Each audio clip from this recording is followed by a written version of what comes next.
Really buzzing in this place at the moment. Here's a reminder for you of what's going to come up in about a minute or so's time. Meldrick Taylor against Julio Cesar Chavez, just to whet your appetite. A lot of requests for that. Then 2 a.m.-ish, all the big fight build-up. A couple of great undercard fights featuring Michael Moorer. Then the undisputed heavyweight championship of the world, Holyfield against Bowe. With me, Glenn McCrory, to discuss that. Exciting, isn't it? Very exciting, yeah, it's going to be fabulous. I've not been here for this kind of atmosphere before. It's just electric that you can't explain. It really gets you going, isn't it? It's amazing. I was here once before for the Larry Holmes fight. So I think there's more, seems to be a lot more excitement with this one. 2 undefeated guys. It's going to be a big, big night. For those people that didn't see the preview program, there's a lot of disparity because of the weight difference. The key feature to this is Bowe lost all that weight in 6 or 7 weeks, 40 pounds. That's what they're saying. He's lost 40 pounds in 4 or 5 weeks. Well, if that's true, then, I mean, he's got real problems because you can't lose that kind of fat. So he's obviously dehydrated himself, if that's true. But, I mean, around big fights, there's a lot of things going. The people that I've seen at the weigh-in and that talk, he said, Bowe looks better than he ever has before. And he's always pretty, you know, carries a little bit of fat. So it's very hard to tell. Holyfield was very low. Holyfield made any mistakes in his preparation, he'll be bang on the money. Yeah, absolutely. We'll give you more sort of in-depth knowledge a little bit later on. But now, welcome back. That's where we are, the Thomas & Mack Centre, live and exclusive, a ringside special. Now, I've Nick Glenn McCrory. He's up here with me at the moment, but down at ringside is your commentator for tonight, Ian Dark. Ian, is it all building up nicely down there? It is, and Gary, I tell you what, we're in a bit of a privileged position here because if we paid for these seats this close to the ring, it would cost us $800. This arena holds 19,000. I'm told the latest estimate is there will be 18,000 in here in this glitzy city, and real excitement down at ringside. You know, there was a poll among the American boxing writers today, and it came out 14 for Holyfield and 14 for Bowe. It's that kind of take-your-pick kind of fight. As they say, it's a bit of a pick-em. It is. That's absolutely right. My personal pick, I must say, is for Holyfield. I know he's coming in a little bit light, but here's a guy who's won 10 World Championship fights, and still they're questioning him. They're still wondering if he really is the real deal. Well, I think he's proved it often enough. I think he'll take Bowe's punches, and I think he'll overwhelm him about 8 or 9 rounds. One of the interesting features of this is the 2 trainers, Eddie Futch in one corner with Bowe, and Georgie Benson in the other. You can't get 2 more experienced trainers than that, can you? It's a fascinating clash, that. It'll be a real chess match, I think, of the 2 strategies that those 2 trainers have devised. If you think back to that legendary fight, the thriller... We're both in the same corner.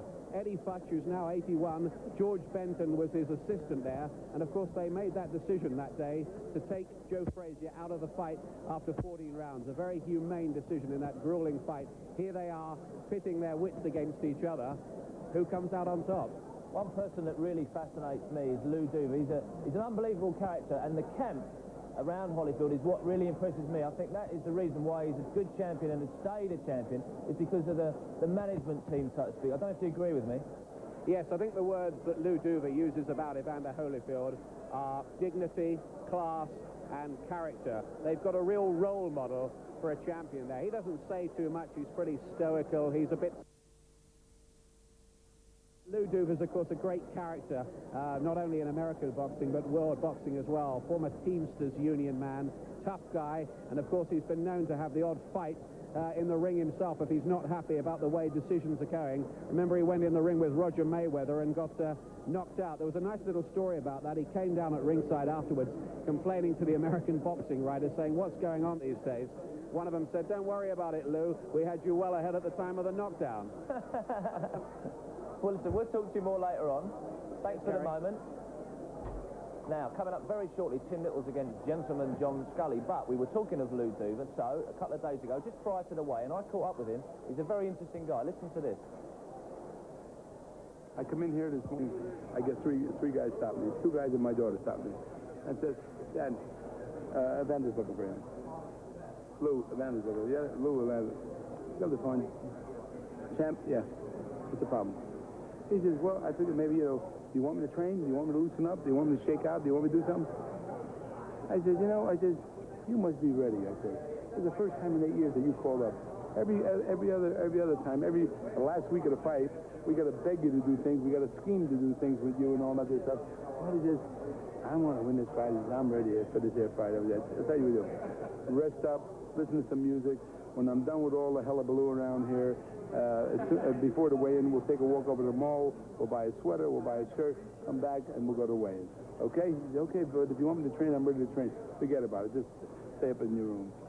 This is the first time in 8 years, so you can see the intensity there with this guy. And he's relaxed too. Absolutely. Absolutely. What kind of weight is he expected to come in at? Because it's going to be fairly light, we believe. I think he'll come in probably around 206, give or take a pound. And he's always weighed 208, 206, 204 all the time. I'm not really concerned about that weight because I know what he's been doing. I know the strength work he's been doing. I know how he's been eating, taking care of himself, dedicating himself. This goes back to, this is the first time we're at Barcelona for the Olympics. He's on a Coca-Cola boat. We're both on a Coca-Cola boat. He's going upstairs after we see the fights at night over there, or the Dream Team. We're up on top, and he's going in the gymnasium over there working out. I just, Evander, the fight's like 3 months off. Yeah, I know. I want to get in shape, get into real good shape for this fight here. No problem with this guy here. I mean, he's in physical shape, mental shape. I couldn't ask for anything more than he is right now. He's in such good mental shape right now. I can't believe. And his intensity is great out there, you know. And I can't even say anything about dedication because he's so dedicated any time at all and so disciplined. But I like everything I see about him. I've never seen him as determined as he is right now. Even with the Douglas fight, he's more determined with this fight here, which leads me to believe that he's got something extra for Bowe. He's got something because I'm gonna him and Bowe go back like maybe about 6 to 8 years. They go back, maybe more than that, maybe 10 years. They go back when Bowe was an amateur, and I had him as an amateur before the '80 Olympics. And Evander don't say much. He don't downgrade anybody. He don't put anybody down, but he just keeps it to himself. And I think he's got a little something for Bowe out there Friday night. Are you worried at all by the fact that Evander will be maybe 2 stone lighter than Bowe and he's a much heavier man? No, that don't bother me. It doesn't bother me because my guy's got the strength factor of a guy 270 pounds. We've had him checked out in Houston already by my doctor, my sports medicine doctor, Dr. Dave Calvo down there. And I've got no problem as far as strength. Strength is going to win this fight. No weight. Weight ain't going to win it. Strength is going to win it. And mental strength is going to win it. There's no questioning Evander's mental ability and the strength behind him because of his team.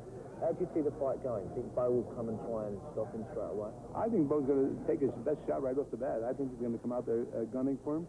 I think he's going to try and what we call walking him down. I think he's going to try and intimidate Evander right off the bat and try and get lucky right off the bat because he knows as the fight goes on, every round that goes on, it's tougher and tougher for him. Evander will start picking him apart. Our defense to that is keep this guy off balance, give him angles, keep turning him rather than stand in front of him, and keep him off balance and break up his rhythm. And if we can do that, then he'll be ours after about 3-4 rounds. Well, I'm one of those who believe that your man will. How does Lewis fit in?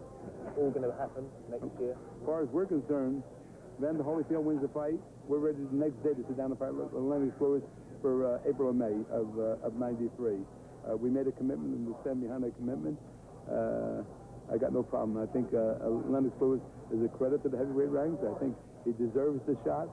And Bowe is not going to get the shot as far as we're concerned because we're going to knock him out. But if, by some quirk, he should win the fight, he must honor that contract to fight Lennox Lewis. And my son, myself, will do all in our power to make sure he honors that contract. In the papers in England, he has stated that he'll go to China and fight Foreman.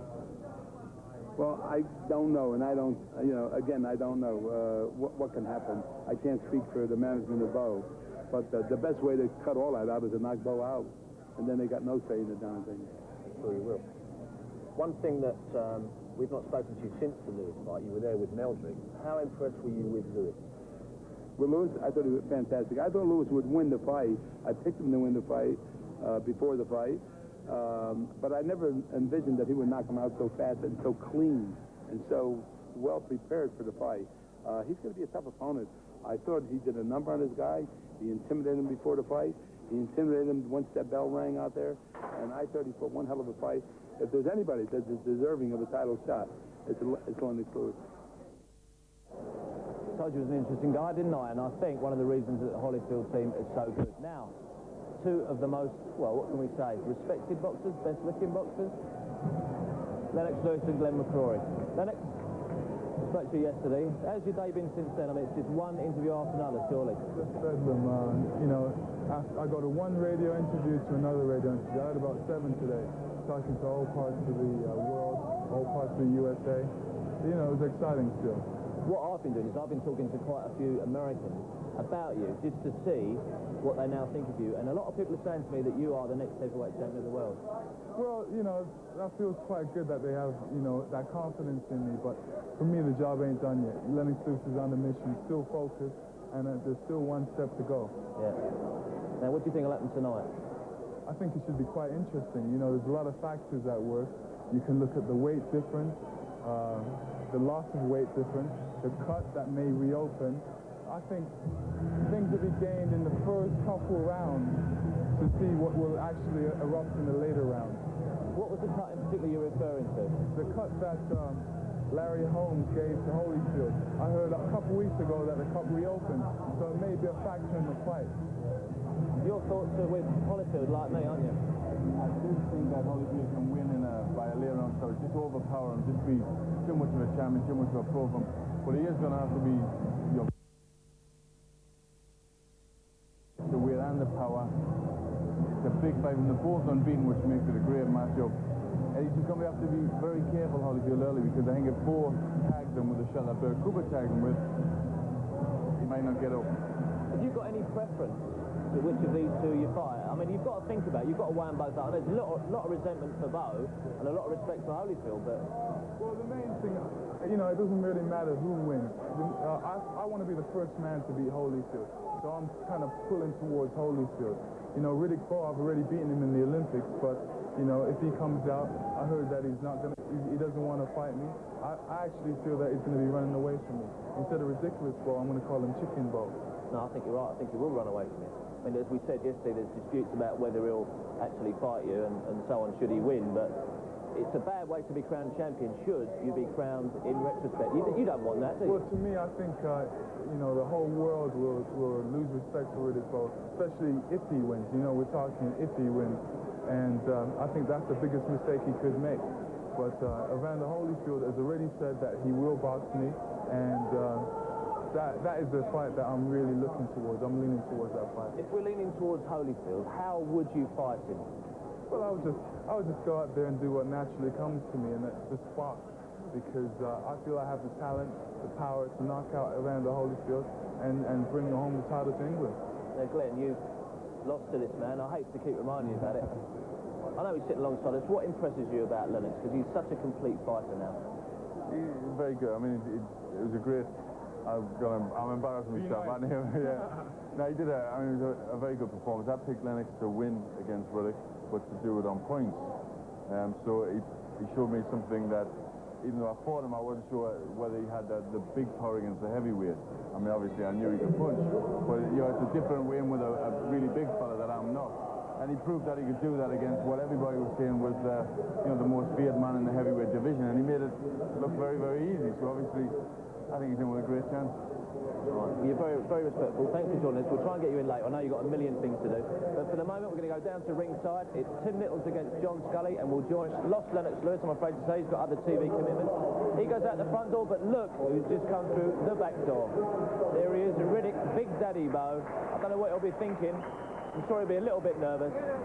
All the big fight build-up. Join us again after the break. Welcome back to this ringside special. We're live in the Thomas & Mack Centre, which I'd say, looking around now, is 3/4 full, about 14,000 people.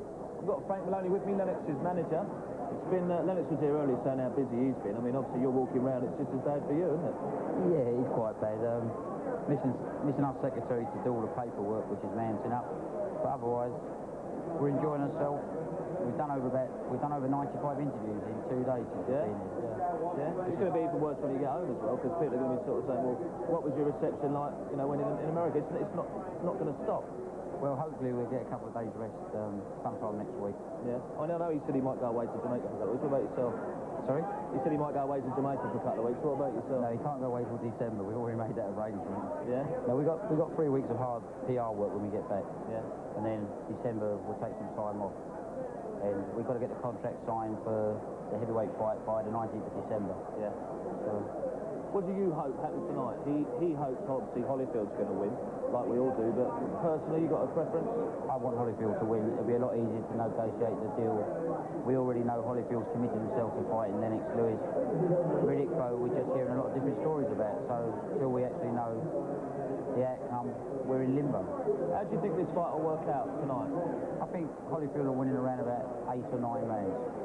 Because he'll wear Bowe down, because, you know, the weight problems I don't think Bowe's been at this level before. He hasn't boxed any opponents of any calibre in his build-up to the title. And I don't think he's got the height, and he definitely hasn't got the speed to match Riddick Bowe. There's a few people who did say that about Lennox, remember, before the last fight, so you could be putting yourself on the fence there. I've always had confidence in Lennox Lewis. It's only been the non-believers in Lennox Lewis. Overnight, everyone's become a believer in Lennox Lewis. Riddick Bowe, I think there's still a hell of a lot of questions to be answered. Yeah.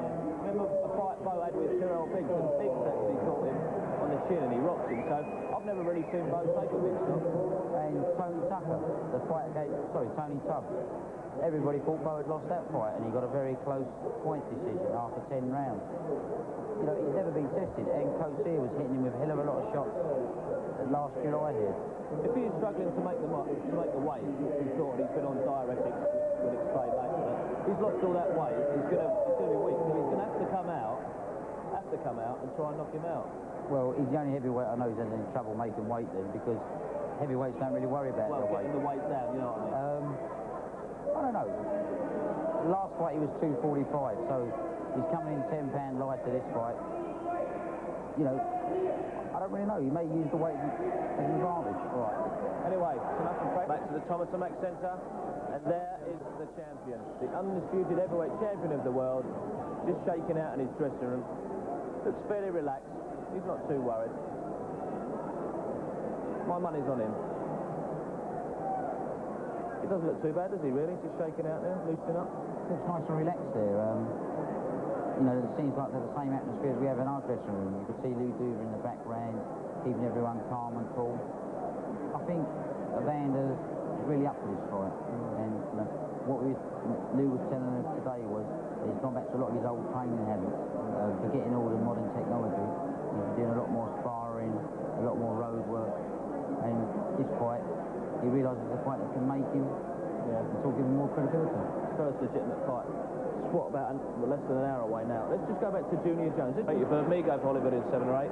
What do the people of the street and the press think about this fight? I must say my leaning is to Holyfield. I think he's been there before. He's got the experience. I think he's gamer than Bowe. And I think he might break Bowe's heart, break his resistance, maybe win in the later rounds or maybe even on points. But it really is a smashing fight because we don't know. I don't think Bowe has done enough in his career to prove himself as a big puncher, and Holyfield will wear him down in 8 rounds. There's always been a question about Bowe's heart ever since he swallowed it against Lewis in the Seoul Olympics. And although Holyfield's on the slide, he's a great warrior who'll go into the trenches, and I expect he'll take a close decision. I fancy Holyfield on points or maybe in rounds 9 and 10. If Bowe is going to win, he's got to do it early. I'm concerned about Bowe losing so much weight immediately prior to the fight. He's come down from 270 pounds, which is a long drop, very reminiscent of how Mike Tyson shed weight in Tokyo prior to losing to Douglas. So I think Evander will get him in the end. But it'll be a tough fight for him, and you'll have to take a few big hits early on.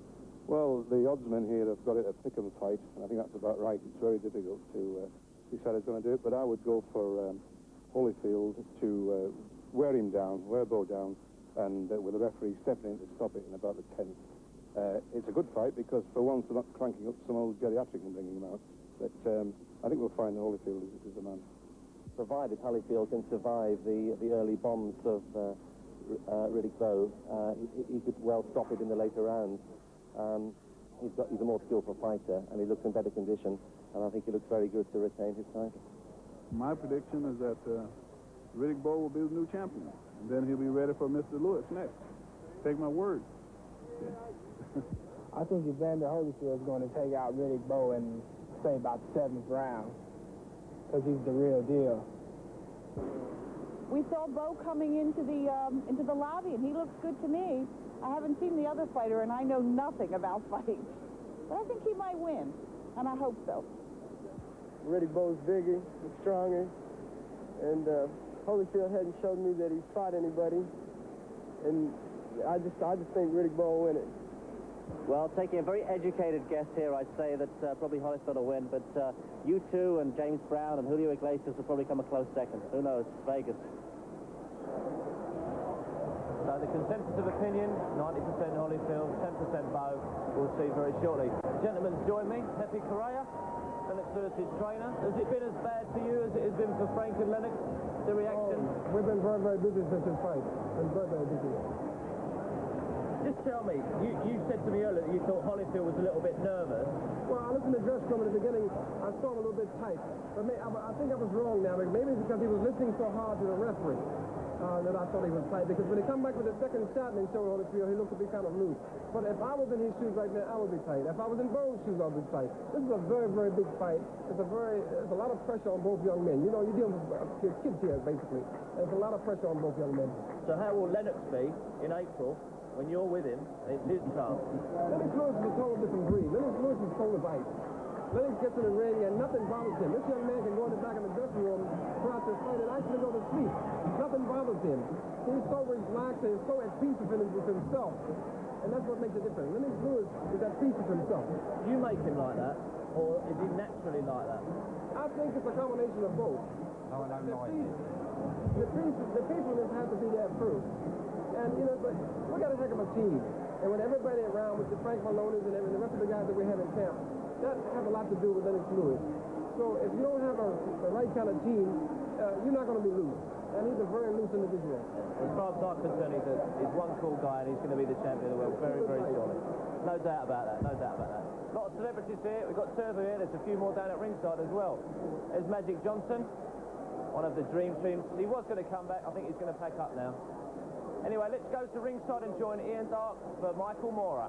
But let's just have a quick look. Holyfield is around. I think his preparations continue. There he is, just taping up in the dressing room. What will be going through his mind now? You should know. Right now, he's got little butterflies there. But he's saying to himself, I got a job to do. Am I prepared? He'll second guess himself a couple times. And then he'll settle and say, yes, I'm prepared, and go out and try to get the job done. Looks cool as far as I'm concerned. We'll probably get a chance to see Bowe in a moment, too. I think it's very cool. I think it's very relaxed. But as I said before, young men, we all have a tendency to second guess ourselves. But once the bell rang, all that go away. We know we did our job. Let's go back to the Mora fight. Let's have a little look at how that finished again. These behind the Bowe cab, Bowe has let himself get out of condition, and I said to you, it's a shame that his manager, Rockman, has let him do that, but it might not be entirely down to him. Well, I said it has to be... All the blame has to go to Bowe. You can't blame his manager there because Bowe knows what he has to do. He has to get up and do his road work. He has to push himself back from the table. Let's face it, you can't blame Rock. You can't blame the rest of the team. Blame Riddick Bowe. Because if he wants to be heavyweight champion of the world and stay there, he has to control his mouth, which puts food in his body. Therefore, he's not dedicated enough. He doesn't want it that bad. It's not that he don't want it that bad. It's just that he has a problem called eating. And he has to figure out which one he wants the most.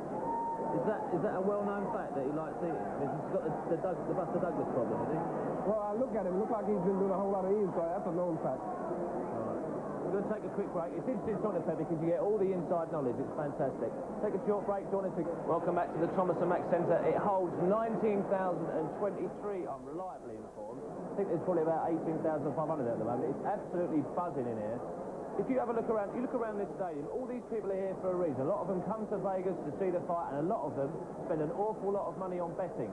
We went to Mirage a couple of days back and had a look at just how much money is spent and the operation behind the sports book.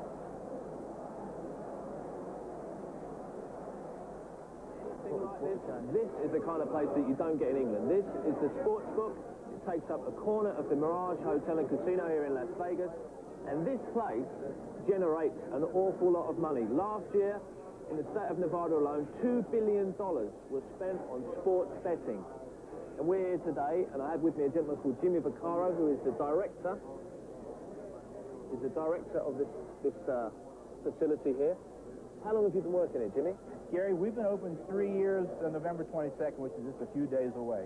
And we kind of think that we got it nailed down to what the racing sports industry was looking for. This is what you call high-tech racing sports, and we're very proud of it here at the Mirage. Is there, what basically happens? You get live sports from all around the country, beams in here, and people can sit down and place their bets? Like any other big hotel casino, we have 10 satellite dishes that are stationed in the back of our sports book here, and we pick up every major event in the country. If we can't pick it up, then also we can obviously pay for it with the closed circuit. So what you're asking me is like, we get a large amount of sporting and racing events. As you can see in our race book right now, we have tracks beamed in from all over the country. They start in the morning here at 10 o'clock, and they run till 12:30, obviously the next morning. They start on the East Coast, come through the Midwest, and end up on the West Coast. So a guy can come in here at 9 o'clock in the morning and actually stay till 12 o'clock that night and bet horses all day long. Sports, just about the same thing. Today you'll see a large variety of hockey games that are played all over the country, a large variety of NBA games, and naturally with a huge fight coming this weekend, you'll just see millions of people just coming to town having a good time. Which one sport generates the most money? Horse racing? NFL football. NFL football is probably what your soccer is to you. Yep. It's what it is over here. NFL football does about 35% of your yearly handle. And remember, that's only 20 events. It's only 20 weeks on every Sunday. There's only 20 events that do 35% of your handle. It's an unbelievable, how can I say it, a jump in enthusiasm over the last 15 years as far as following the NFL and betting on it. People love it, but what makes them love it is our places like this. The big hotels that got involved and made these plush racing sports books, where 15 years ago, a guy would only come in here and bet. Now guys bring their wives and women come in here. So naturally, we have transcended with the business, progressed with the business. This is what we ended up with. Right, let's talk about boxing. Boxing generates a lot of money. This weekend, big fight. How's the betting going for Holyfield and Bowe? Remember again, Gary, boxing only is second to Super Bowl Sunday, especially a heavyweight championship fight as far as money, bet on the fight is. Right now we have Holyfield as a 7-5 favorite. This fight opened pick him up 3 months ago. A lot of money showed on Holyfield early, but a lot of money on Bowe lately. Statewide handle for the Friday boxing event should top $25 to $30 million. Again, only second to Super Bowl Sunday, so plenty of money will be bet on that fight come fight time. You have a lot of inside knowledge because you've seen fights come and go in this place all the time. Where would your money go? Where would my money go? Whoever wins the fight. So if I put a bet on Holyfield around about round 8, how would you see that? Truthfully, I think the fight is going to end somewhere between the 7th and the 10th round. Holyfield's too crafty. I don't think he's going to get in there real early and mix it up. I think he's going to test the waters a little bit. But we've all seen Holyfield in the last 3 fights. He's taken some big shots. If Bowe hits him with a big shot, it's going to be a little different than Bert Cooper. I think Bowe can finish him off. Again, that's what makes it interesting.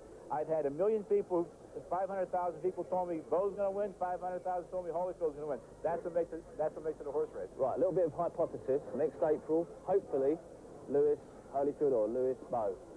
How do you see Lewis? I saw Lewis as destroying Razor Riddick. I was a little surprised at the outcome of the fight. I thought Lewis had a chance to win, but I didn't think it would end that abruptly in the second round. You have an excellent fighter. We now have an international flavor with the fight because we have, obviously, a guy from England going to fight an undefeated guy from the USA. This will only make the fight bigger than it normally would be.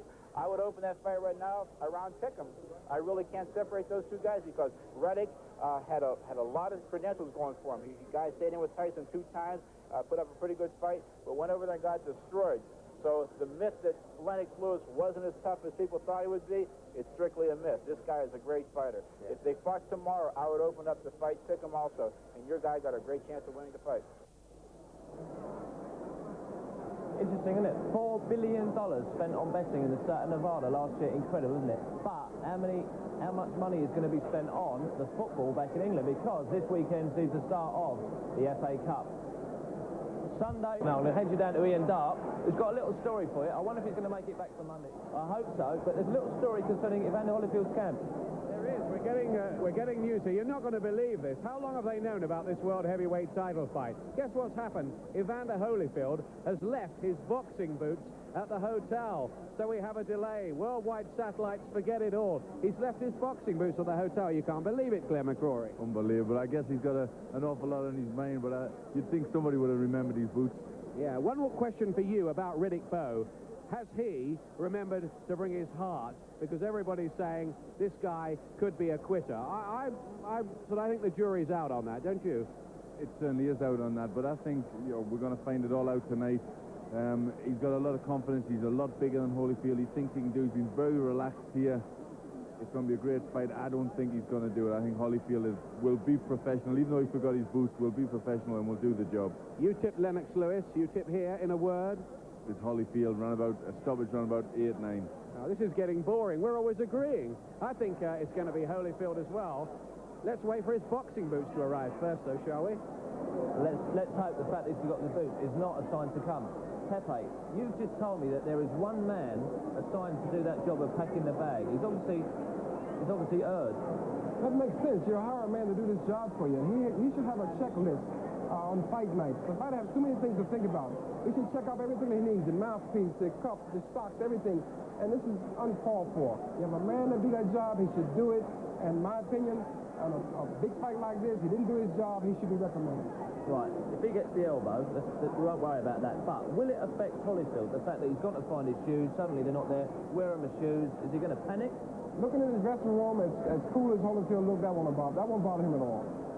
He would just say to the man next time, if he doesn't find, you don't make that much of a good, but it's a possibility he maybe can.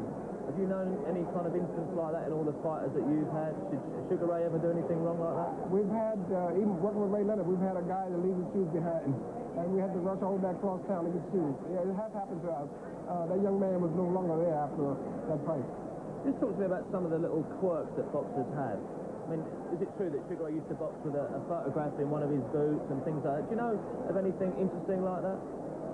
I'm one of those guys myself. I'm a little on the superstitious side. I won't tell you exactly what, but there are certain things I won't do before a fight. And I think a lot of fighters are that way. We have our little things that we think work for us. Anything Lennox does in particular? Like put your left shoe on before your right shoe, or? Lennox Lewis is cold as ice. You don't care which one goes on. Just tell us, he's British and he's bad. He's British and he's bad. They're going to write a song after you. I say they might get you to sing it as well. More interesting chat in a minute. We'll continue the big fight build-up. Don't forget, it's what, 10 minutes away now? Stick with us on Sky Sports. Just a break. There you are, the Thomas and Mack Centre, and they're arriving by the second, aren't they? Bruce Willis, star of so many films, including Die Hard. Dennis Hopper. I couldn't name you a film he was in. I'm not that much of a movie buff, I'm afraid. There's all kinds. Costner's here as well. There's 1,001 people here. And the reason they're here, 5 minutes, 10 minutes, the undisputed heavyweight championship of the world. Let's take a look at the challenger, Riddick Bowe. Riddick Big Daddy Bowe, one of the young guns of heavyweight boxing, highly talented and highly confident. Bowe has an immaculate record, 31 fights, 31 victories, 27 by knockout.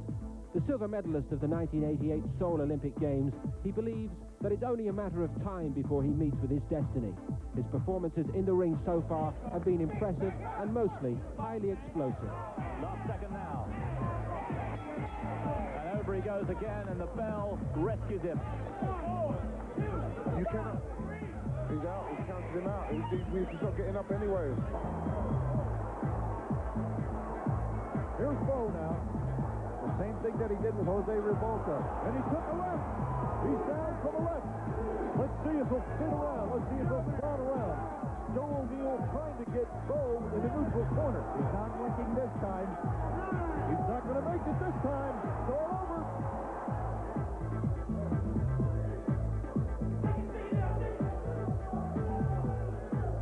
This a shining moment for Bowe. Many people know little about him, and Kucher's in trouble again, motioning as though he's hurt. Did he take a thumb? Bowe taking batting practice on him. Mills Lane calls it off. In Bowe's corner, perhaps the greatest trainer in boxing, Eddie Futch. 50 years in the fight game, he's convinced Bowe's power will intimidate the champion. I chuckle sometimes when I hear people say, in the right around, Holyfield's going to stand right in front of Bowe. That'll be the day. That'll be the day. Can't they see that all those who stood in front of him fell in front of him? Bowe remains unconvinced of Holyfield's ability, believing that he's fought only old men, opponents with no desire to win. A lot of guys that he's fought, like Larry Holmes and George Foreman, they wasn't in there trying to win. They was in that survival mode. Whereas with myself, I'm going to be trying to take his head off every second. In what was meant to be a routine defense for Holyfield, he nearly came to grief against Burt Cooper, and for Bowe, this was a sign of the champion's frailty. I guess what a lot of people seem to forget is that Evander Holyfield is nothing but a cruiserweight.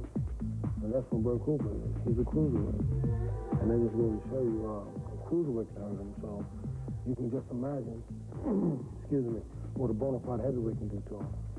It's Friday the 13th in the States, but Bowe is not superstitious and instead believes his dreams will come true. I just can't wait to hear Michael Buffer saying the new, undefeated, undisputed heavyweight champion of the world. That's always been my dream.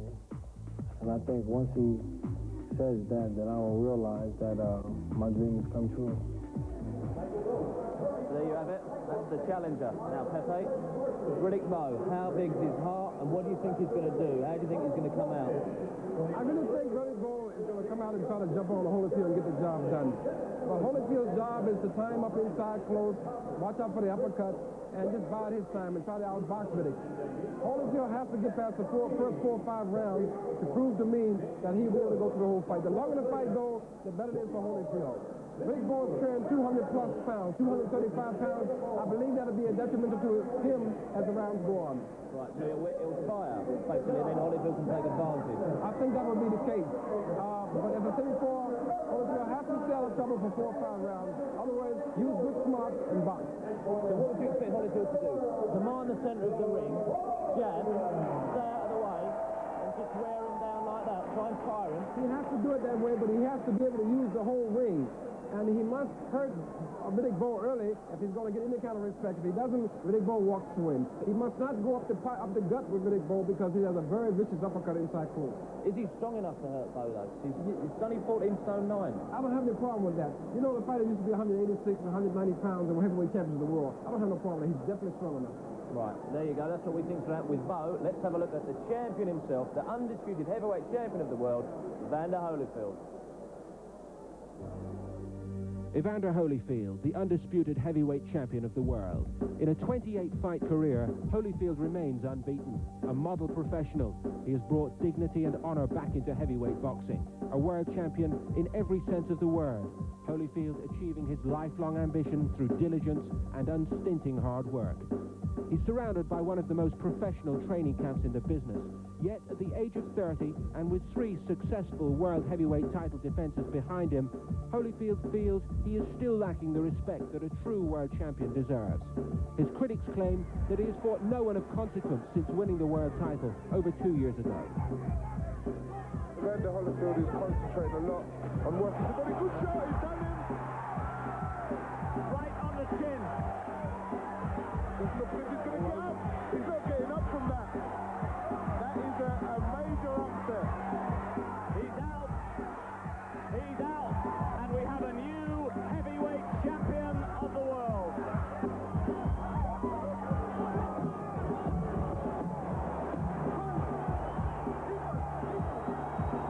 Crowd are getting on their feet. Foreman holds on. He's got a last home. He's done it. He's lasted 12 rounds. Right uppercut from Holyfield, who's got good variety as well as speed in those fists. Oh, it's a good right from Cooper, and that shakes Holyfield up a bit. Holyfield was hurt by that. He's having to cover up. Goodness me. Holyfield's all over the place. He's really badly shaken. Cooper can't take a lot more of this. Mills Lane is looking closely. He may dive in here. He may stop it. He does stop it. Cooper couldn't take much more of that. Lots of action for a 12th round in a world heavyweight title fight. Last 10 seconds. Blood still streaming from the eyes. It's all over. It'll go to the judges. There are no more easy defenses left for Holyfield. This time he's up against a young man, a strong and a hungry man.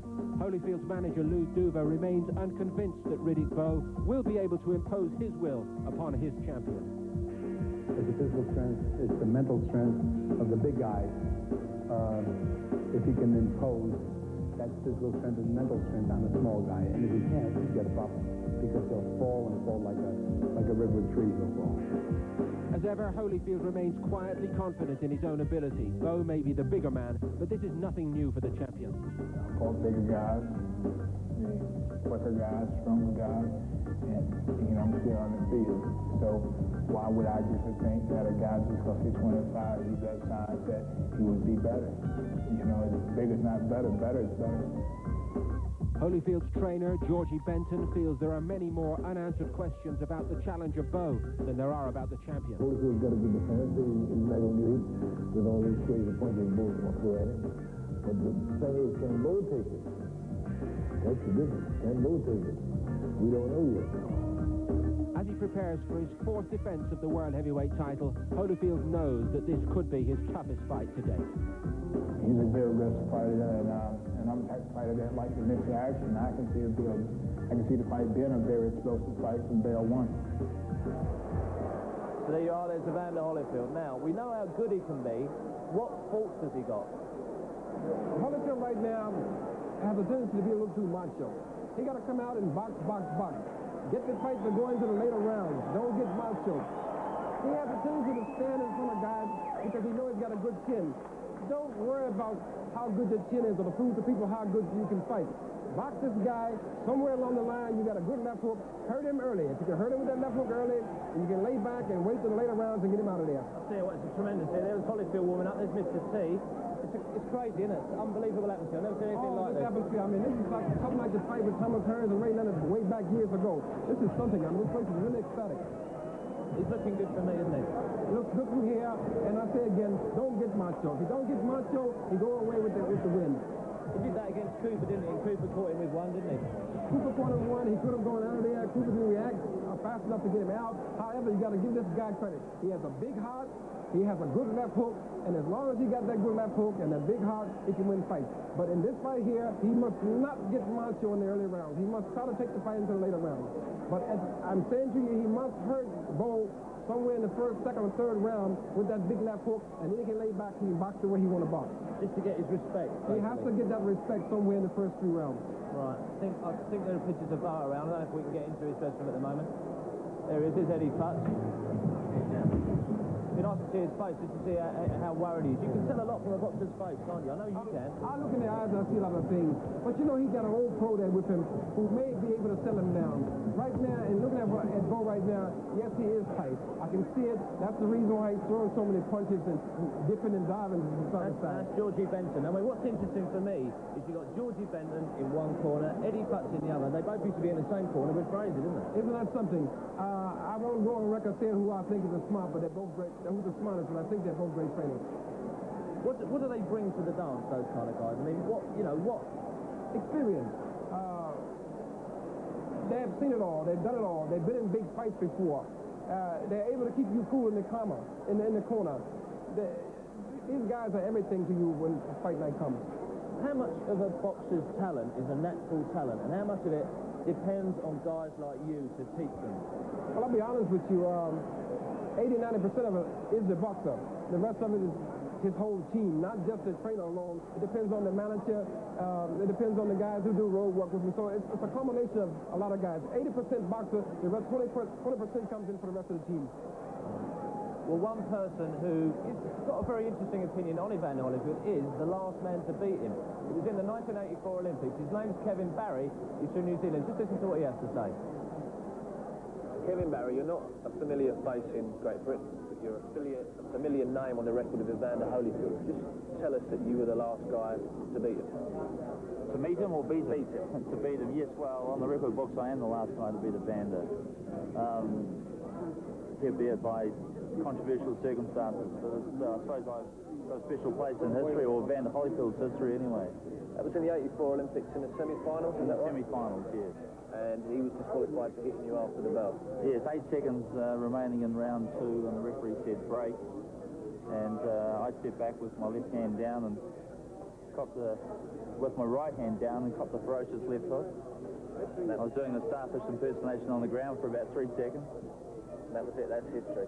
Now, you could have met as a pro, but you never decided to turn pro. You could have had a big payday if you both turned pro and met each other. It never happened. Well, I think what it came down to is I never had the right sort of management team behind me. I had a trainer, my father, who never had any foresight into what would have been quite a profitable financial exercise. But we went back from Los Angeles to New Zealand, and I never turned pro, and we just let it go. And of course, you know, Evander went on to much bigger and better things. Every time Evander fights, we see you around. You obviously follow the guy very closely. Just how good do you think he is? I think he's a great fighter. You know, I'm Evander Holyfield's biggest fan in the South Pacific, and like, I started coming to Evander's fights when he won the title at the Douglas fight, and I haven't missed one since then. And we've got together several times for dinner, and I've been around his house. I've attended church with him. I think he's a beautiful, beautiful man and a great fighter, very courageous fighter. How do you see this fight going with Bowe? Because it's really, some people are saying, a very legitimate contest for the first time, and he's a very big man he's in the ring with. Right, he is in the ring with a big man, but he has been in the ring with big men before. Personally, you know, I think it'll come down to a matter of heart. I don't think it'll be a short fight. A lot of people think that Bowe will be dangerous from rounds 1 till 4. But Evander Holyfield's a very clever fighter. Like, when you're 210 pound and only 6'1" and you're the heavyweight champion of the world, you've got to be smart. And he is. He's a very clever fighter. He's got a good team behind him. They look at the opponents very thoroughly. His fight tactics and strategies, they'll be well equipped to beat Riddick Bowe. Well, we'll see if you're right on the night. I hope I am. There you go.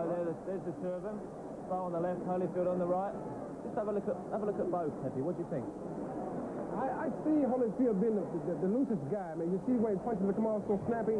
He's the loosest guy. You know what a lot of people got to bear in mind is the Holyfield, after his 12th fight, fought a 15-round fight. I was looking at his record today. He's the guy who has the most fights going into the distance. Bowe fought on a regular basis, but he fought 1 rounder, 2 rounders, 3 rounders. So that comes into play if the fight gets deep. Bowe, to me, looks a little bit tense. It's a little bit tight. I can see it now. Holyfield's the loose of the guy, and I see his punches coming off a little bit cleaner. And that's where to be all night long if he goes in there and not gets macho with this guy and takes the fight into the later rounds. Well, these are unprecedented pitches you've seen here. You very, very rarely see pitches like this. There's only a matter of minutes to go. It looks like Holyfield has been doing a lot of work on slipping punches, so I can see right now he plans to do a lot of slipping in terms of trying to slip Bowe's jab. But he cannot stay on the outside of that jab. If he does, he has problems. Yeah. Interesting to see. I'll tell you what, I can't get over the atmosphere. This is absolutely 19,023 people in here. It's absolutely brilliant. This is something here. I mean, Frank Maloney just told me he went downstairs. He said, it's a madhouse down there. Everyone's here. Everyone you can think of. You've been to an awful lot of fights in your time. What does this match anything? I mean, what's the most dramatic sort of situation you've This takes me back to the Thomas Hearn and Ray Leonard fight in 1981. About the same kind of... About the same way. The people react in the same way. I think there's a fight going on in the crowd, actually. You got to have a little actual spice to the night. They're so disappointed with the undercard. They thought they'd have a little bit themselves. I just hope Arnold Schwarzenegger's not involved. I mean, you don't need that. We've had a few instances like that in London, really. It's sad to see things like that. It's sad to see, but we have a tendency to get a few beers under our belts, and that's what causes these things. It can start over the most stupid things. One guy says, I think my guy's going to win. The other guy says, no, I think my guy's going to win. It's ridiculous. Well, the great part about that is we have a lot of rushes always on hand, so they're able to break in real fast and stop their action. So that's the good part about it. I think it adds to the spice of the boxing anyway. Right. Now, one thing that's always interesting to look at is the betting on a big fight. Now, let's just have a little look at this. Evander Holyfield, 7-4 on Holyfield. Riddick Bowe, 6-5. You look at the odds of Holyfield to knock Bowe out. All the way down the line. 50-50, 40-40, 33s.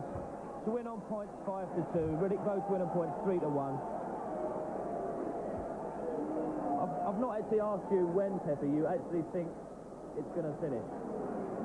If Bowe does what he's supposed to do, I'm going to go with both guys. If Riddick Bowe does what he's supposed to do, come out from the first round, jump on Holyfield, and give him no respect, he can have this thing over in 4 or 5 rounds. If Holyfield, on the other hand, comes out and box like he's supposed to do, take the fight into about the 8th or 9th round, I'll see Holyfield stopping him in 8 or 9. Well, I've gone for that. Lennox has gone for that. Glenn's gone for that. Ian Dart's gone for that. We've been awfully boring, aren't we? now. I don't know. What will he be thinking about? He looks very, very thoughtful. I don't know what the hold-up is. It's quite embarrassing. Oh, there's prayer. There you go. Because it's prophesied. Now, Lennox has told me that he's not madly religious, but he likes to spend a little bit of time and just get himself... I don't leave my dressing room unless I say a prayer before I leave. And I'm not the most religious guy in the world, but I have my own beliefs, and this has been working for us for years. I've been saying a prayer for years. I'm not going to stop now. This is what they're doing. That you give the power that is within Bowe, the replication of your strength and your power, that it might be in his hands and his eyes and his feet, that he might move the strength and the power that you've given him. Right. And we claim the victory right now. That's right. Not because of us, but because of you and the power that is in him. That's right. Is the prayer we pray. Amen. I've never seen anything like that. They were saying a prayer, they were saying the power within is the power that can take you there. Now, why has he got so much grease over his face? I very rarely see that. He wants some gloves to be able to slip off his hand in the event that he do get hit. Now, most likely the referee will make him take some of that off. That's quite a bit. But no, I would grease my guy down. You know, the last fight he was in, he got cut.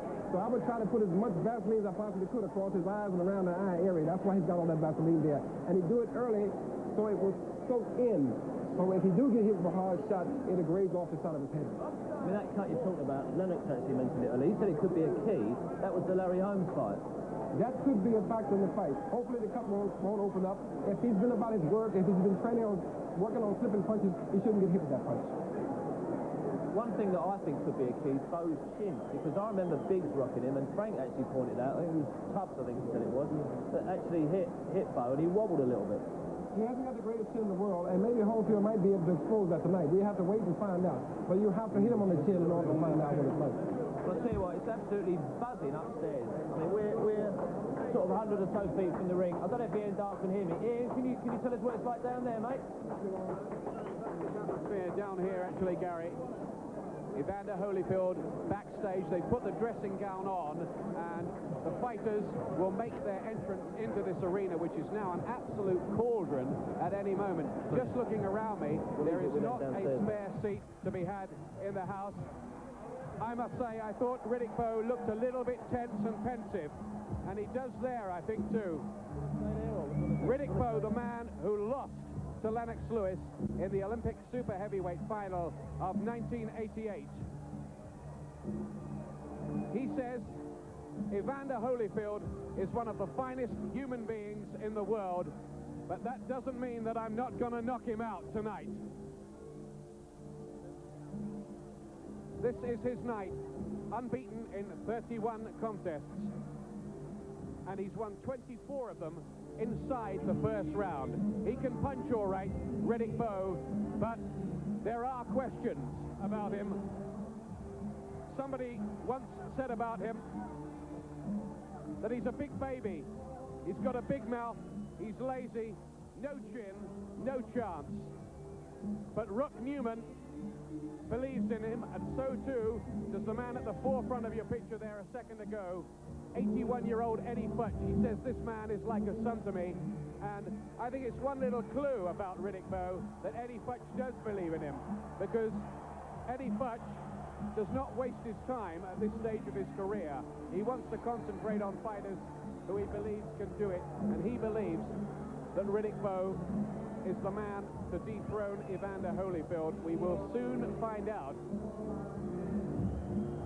There are shades of Mike Tyson about this man's background. He's from Brooklyn, New York, and he's passing now within literally 3 feet of me on his way into the ring. That's the overview of the Thomas and Mack Center in Las Vegas.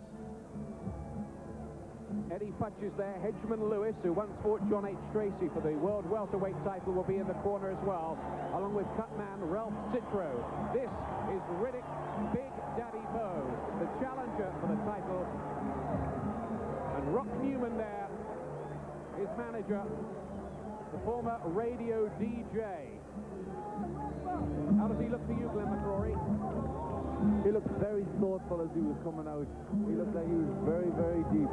But as he's got in the ring, he's obviously now he's going to feel a little bit more at home, and he looks a little bit more relaxed as he's getting in there, just dancing around the ring. This is his first world heavyweight title fight, and remember, Evander Holyfield will be having his 11th World Championship fight tonight. That includes his reign as Cruiserweight champion. And here he comes now.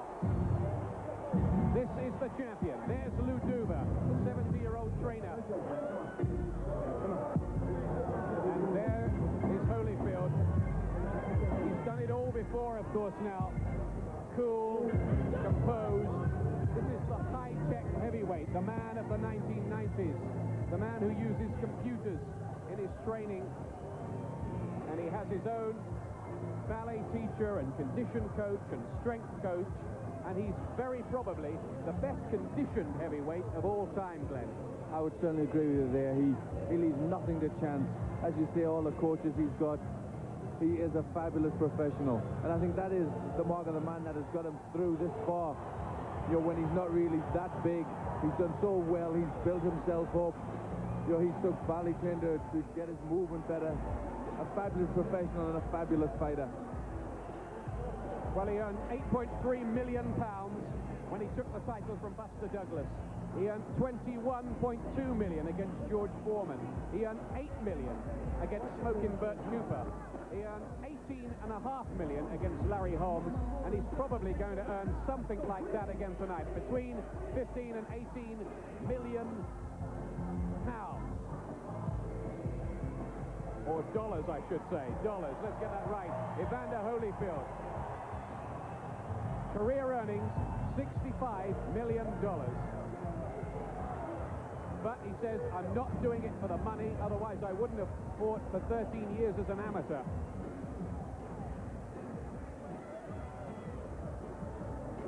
He looks mentally in control, doesn't he? He looks very good. He looks very confident, very relaxed. He looks like he's enjoying himself up there. Got a little bit of a smile. It's a big, big night, but he's been here many times before, and he looks ready. This is the tale of the tape. Holyfield, who's 5 years older. Bowe, though, is the taller man, will have a reach advantage as well. And look at the weight differential, 30 pounds over 2 stone. Holyfield coming in at his lightest in 10 fights and 4.5 years. That's his a little punch profile of their 3-fight average. That's one of those computer graphics that they give you, or like to give you in the United States. Jabs per round. Holyfield throwing rather less than Bowe, and Bowe landing more as well. And he's got quite a good left jab, Riddick Bowe, with some power behind it as well. There have been criticisms that he is a shade on the one-dimensional side, that he lacks gears. Tony Tubbs he fought, and Tubbs was on the downslide, and a lot of people thought Tubbs took the decision. Bowe got it. But he's had some good wins, all right, Riddick Bowe. He's beaten Pinkland Thomas and Bert Cooper in 2 rounds. That was a good win. Very good win. Biggs in 8, Bruce Seldon in 1, Pierre Kurtzer last time out in 7. And here's the ring announcement from Michael Buffer. And Spencer Production, in association with the undisputed King of Beer, Budweiser, presents the main event of the evening. This bout is sanctioned by the Nevada State Athletic Commission.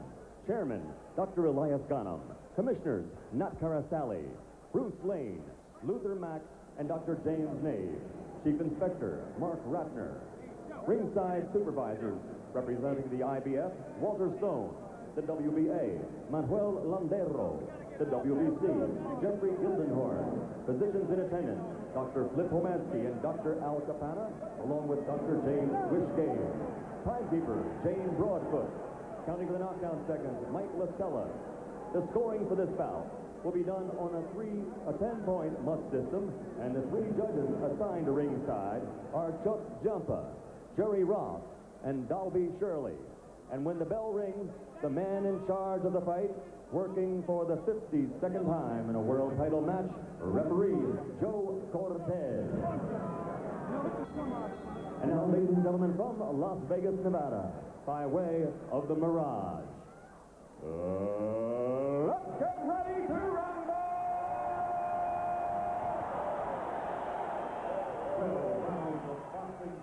For the undisputed heavyweight championship of the world. Introducing first, fighting out of the red corner, wearing white trunks with red trim, and weighing in at 235 pounds, this 1988 U.S. Olympian and silver medalist, has a perfect professional record of 31-0. His two-handed punching power has earned him 27 KOs.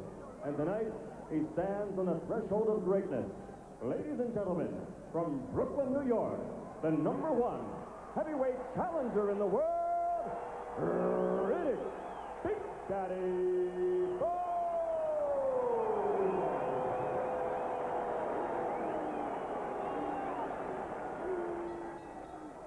And his opponent across the ring, fighting out of the blue corner, wearing red with black trim and weighing an even 205 pounds.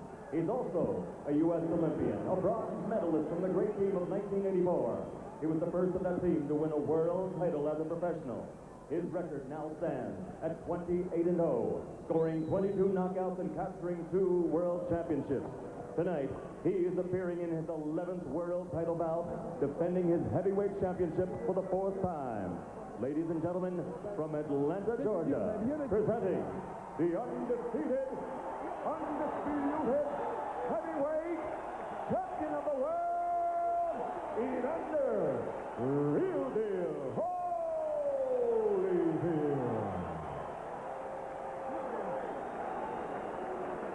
Tremendous atmosphere here. Stars like Arnold Schwarzenegger, Kevin Costner, Burt Reynolds, Clint Eastwood at ringside.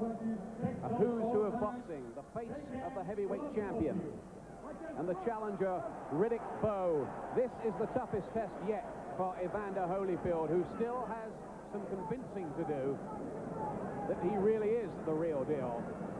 Bowe with all sorts of questions against him as well, despite his undefeated record. Remember, the winner of this due to fight Britain's Lennox Lewis and defend the title in April or May, probably here in Las Vegas. The referee is Joe Cortez.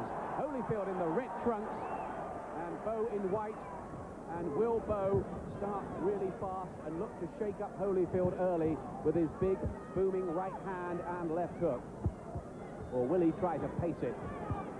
Certainly the Holyfield camp believe that Bowe will try to charge them, but he's made quite a nice composed beginning, just trying to work behind his jab, though, by the look of things. He's got the reach advantage, Glenn, too. He's got just about every physical advantage. And straight away, he went to the center of the ring, took the center, trying to make Holyfield do the moving. Nice combination from Holyfield there. Well, Holyfield is trained for speed, and the speed of his combinations there, just scoring with some good punches early on. Good fast hands, Holyfield. He's not a jab and move type at all. He will stand in front of you. Good fast right over the top there. And an uppercut inside from Holyfield, who started well and confidently. I think that's what he's going to want to do. He's going to want to hit Bowe hardest and hit him early. Just to, let Bowe know he's the champ. Of course, the pivotal moment could be in this fight when Bowe lands with one of his heavy shots for the first time. We've seen Holyfield shaken up badly before, but he's come back from it, notably against Burt Cooper when he was out on his feet, Holyfield, in the 3rd round and came back to win. Everybody waiting to see what happens when Bowe unleashes his power. At the moment, Holyfield's fast combinations are taking the eye in this opening round. He's landed some nice... He threw a left, right, left hook just before, but it just fell short. And then a nice right hand. He's nice and loose, Holyfield, letting some nice shots go.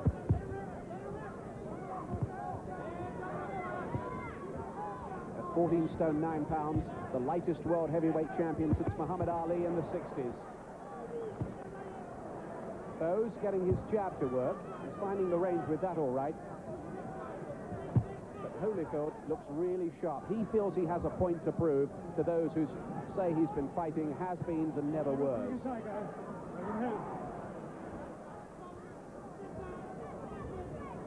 I think he feels that. He took quite a bit of criticism in his recent fights, especially when he got tagged up Burt Cooper. I think he's out to prove something tonight. Really fast start here from Holyfield. Bowe gets through with his right hand there. Holyfield took the shot. The right hand of Bowe found its target, and Holyfield is quite prepared to trade. Last few seconds, of this opening round, and what a good opening round it's been. And Holyfield has to give ground as Bowe rams in a jab at the end of the round.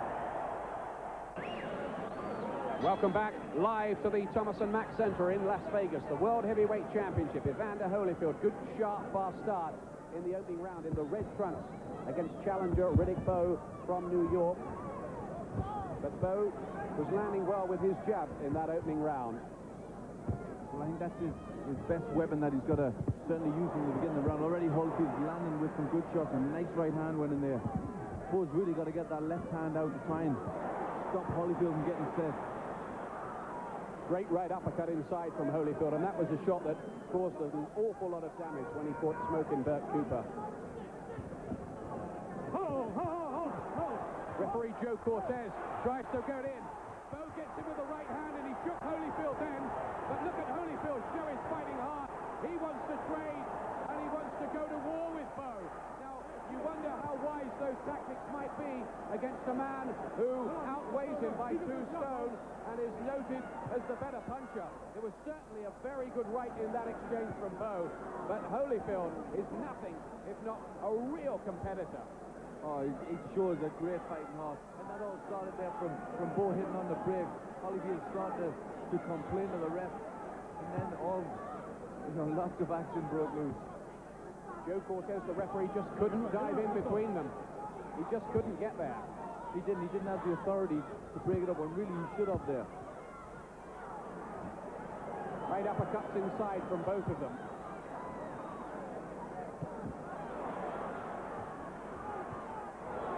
The left jab of Bowe. He seems to be having plenty of support in the crowd, and again, starting to find the target, and Holyfield, he's not a man to take a backward step. I know his plan was to try and break Bowe's rhythm, and then body shots from Riddick Bowe, who's staying with Holyfield pretty well in this round.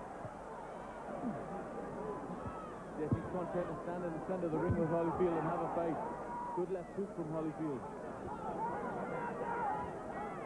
You just wonder with this tough, elusive kind of inside work whether the strength of Bowe might tell in the extra weight.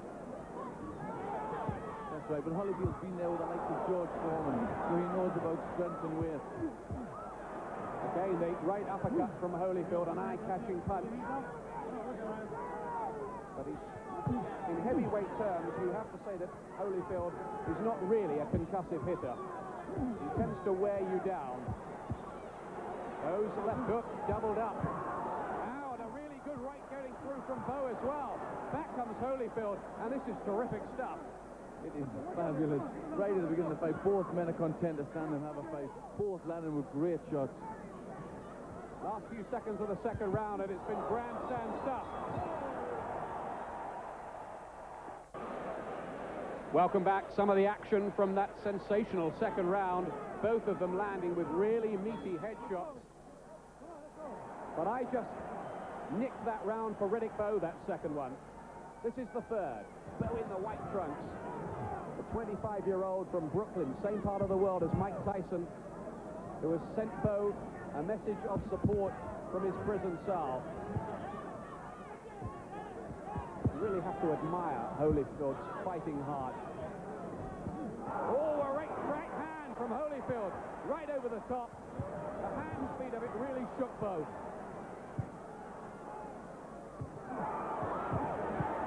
Combinations from Holyfield, and Bowe matching him punch for punch.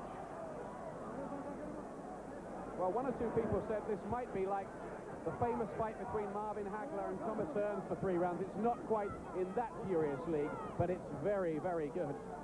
It is very good. And both men are landing with some great shots. Neither one wants to give ground. Holyfield landing with a great right hand. And both stood for it and come back with some great shots of his own.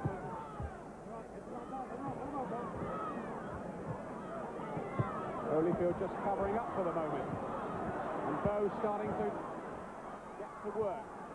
Bowe fighting in a more one-paced way, but just steadily looking to erode his man down. He's come back into this round well.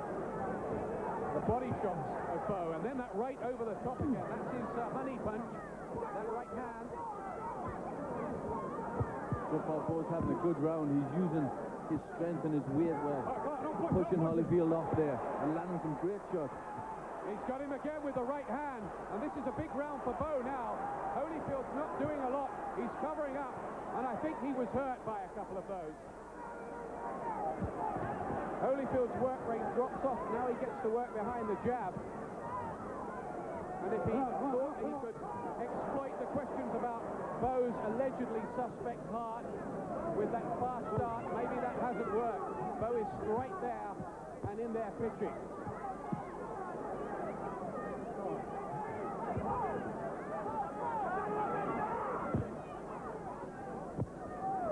Holyfield needs his speed in this contest.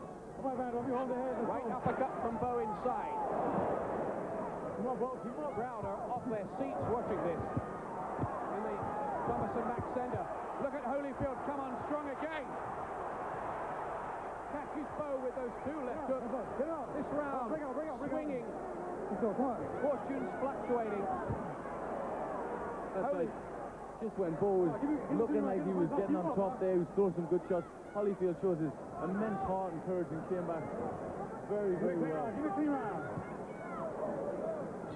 Bell goes to end the third round.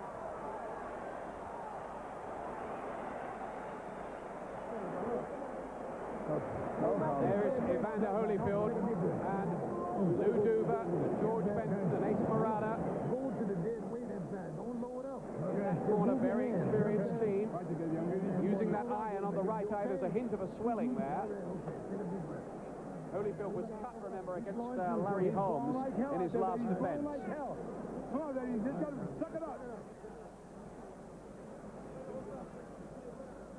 And this is a tremendous exchange, Glenn. Yes, there's been many like this already in the fight. It is a very even fight. Holyfield starting well in the first round. I give the second round even. I give that round a Bowe. He started that round very well, although Holyfield fought back tremendously right there at the end. Well, there's my unofficial reading of it. I've got Bowe 2 rounds to 1 ahead after 3 rounds. As Glenn said, tough rounds to score, but I thought Bowe had the best of that third round, certainly.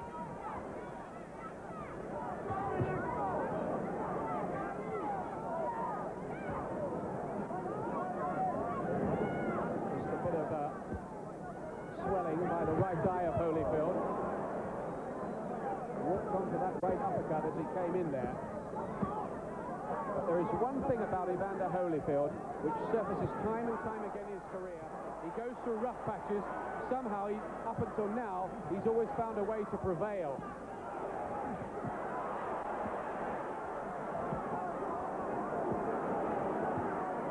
Some wicked-looking body shots from Bowe. He's working very well, Bowe, landing with good shots inside. Something you feel has got to give here. The two of them trading there. Hold the head, let's go. This is boiling up into one of the best World Heavyweight Championship fights we've seen in recent years.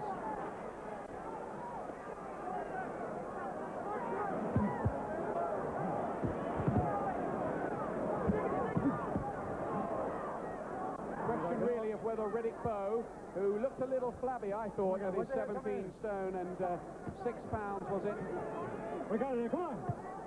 I just wonder whether his stamina will come into play here, or maybe lack of it, because Holyfield will just keep going and going and going. He is magnificently conditioned. Yes, he's always in great shape. But at some point, that strength and that, you know, the physical advantages that Bowe have must take a toll on Holyfield. It's just slowed up a little in this 4th round.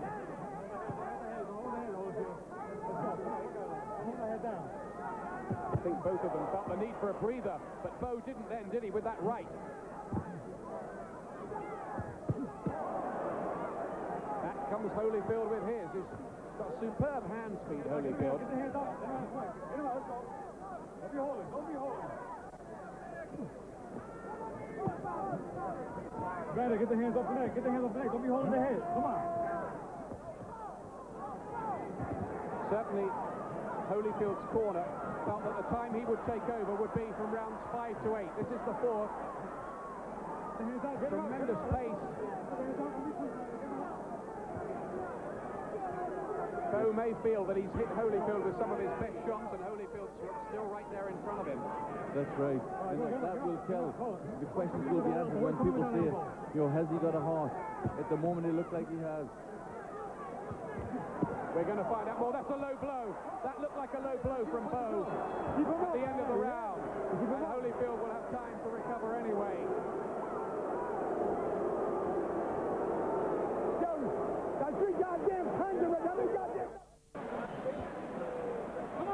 That's our unofficial reading of things at ringside, but of course it's the three judges that matter.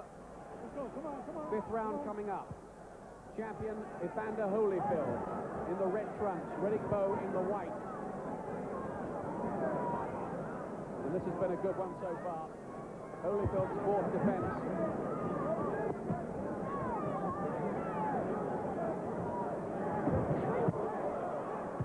Left hook from Holyfield was a good one, and again he wants to trade with Bowe. You just wonder what would happen if Evander Holyfield really had a big concussive punch at this weight. Well, he's a tremendous fight as it is without him being able to hit any harder than he already does. He hits strong enough and respected enough. We've seen him knock big guys out with one shot. But at this point, we see both men landing with tremendous shots. And they're both prepared. They'll both take shots, and they're both prepared to stand there and have a war. Bring it to me. You just want to do something, guys. Let's go. Holyfield has seen all this before in his 6 fights as a world cruiserweight champion, 4 at heavyweight.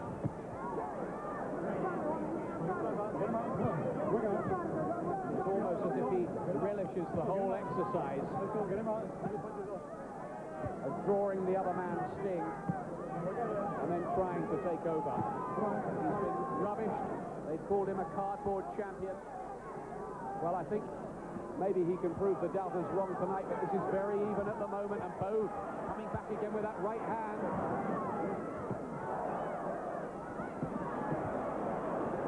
Holyfield making him miss that time and punishing him with combinations. Holyfield's round this one so far. Good right uppercut as well.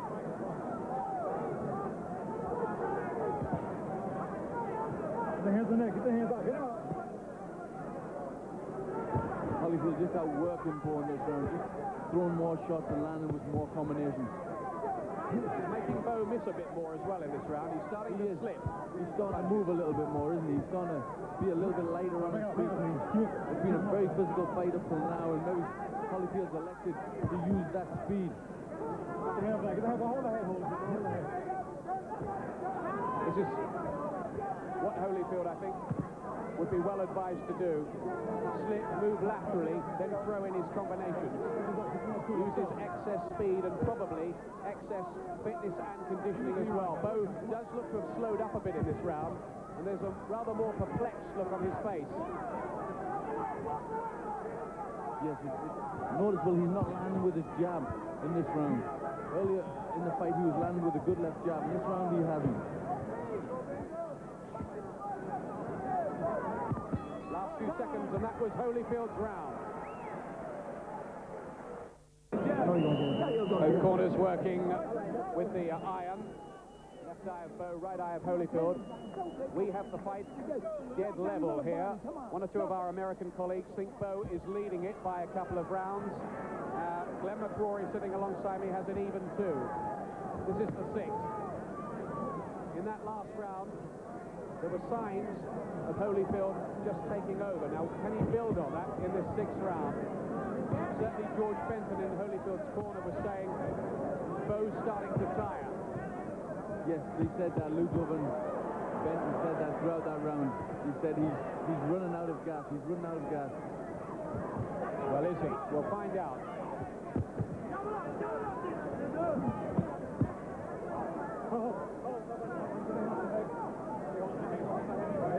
Holyfield, I think, has answered the questions that some people still had about his chin, though I really wondered why they had those questions, because every time he had been shaken up before in his career, he'd always come back from it. But he's taken Riddick Bowe's shots here, and He's still right in there. This is the sixth. Give me clean round, guys. Give me clean round, guys. All right, go. All right, one go. Trademark right uppercut of Holyfield. Let go, man. Let go.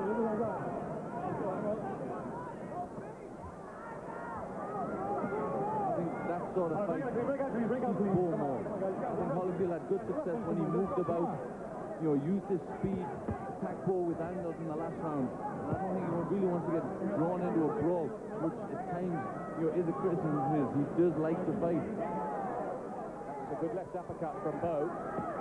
Off the ropes there. Notable success.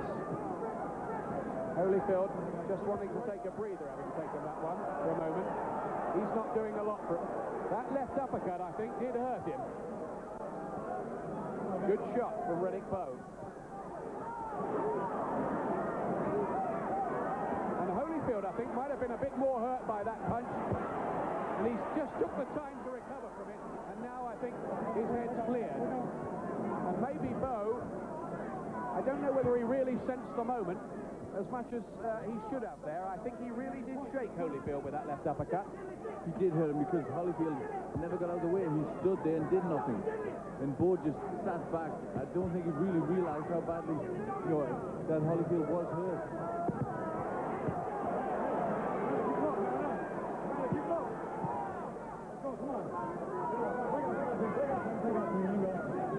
Evander Holyfield has to take the right over the top from Bowe this time.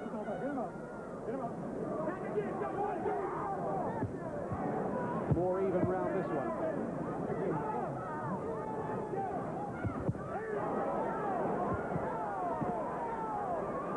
Bowe got him with another good body shot and may have done just about enough to nick that round, I think.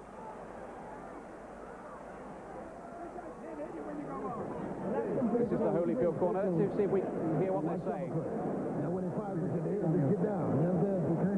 Now, look, don't be holding them and grabbing them. It's taking too much energy. Now, listen, his jab is slow it down to nothing. Just take your time and go over top of him with a good right hand. You'll probably hit him on the chin. Okay.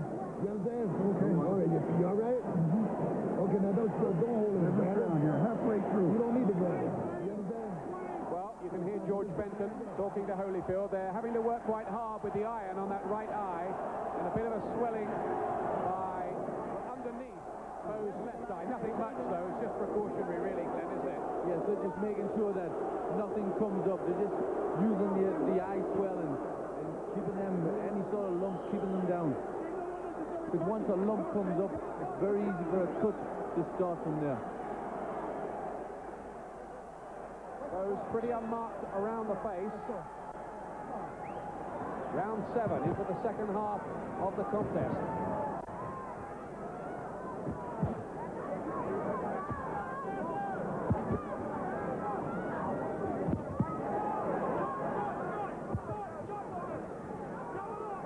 Well, it was from this point in the fight that we pretty much expected Holyfield to start coming into his own and starting to get on top.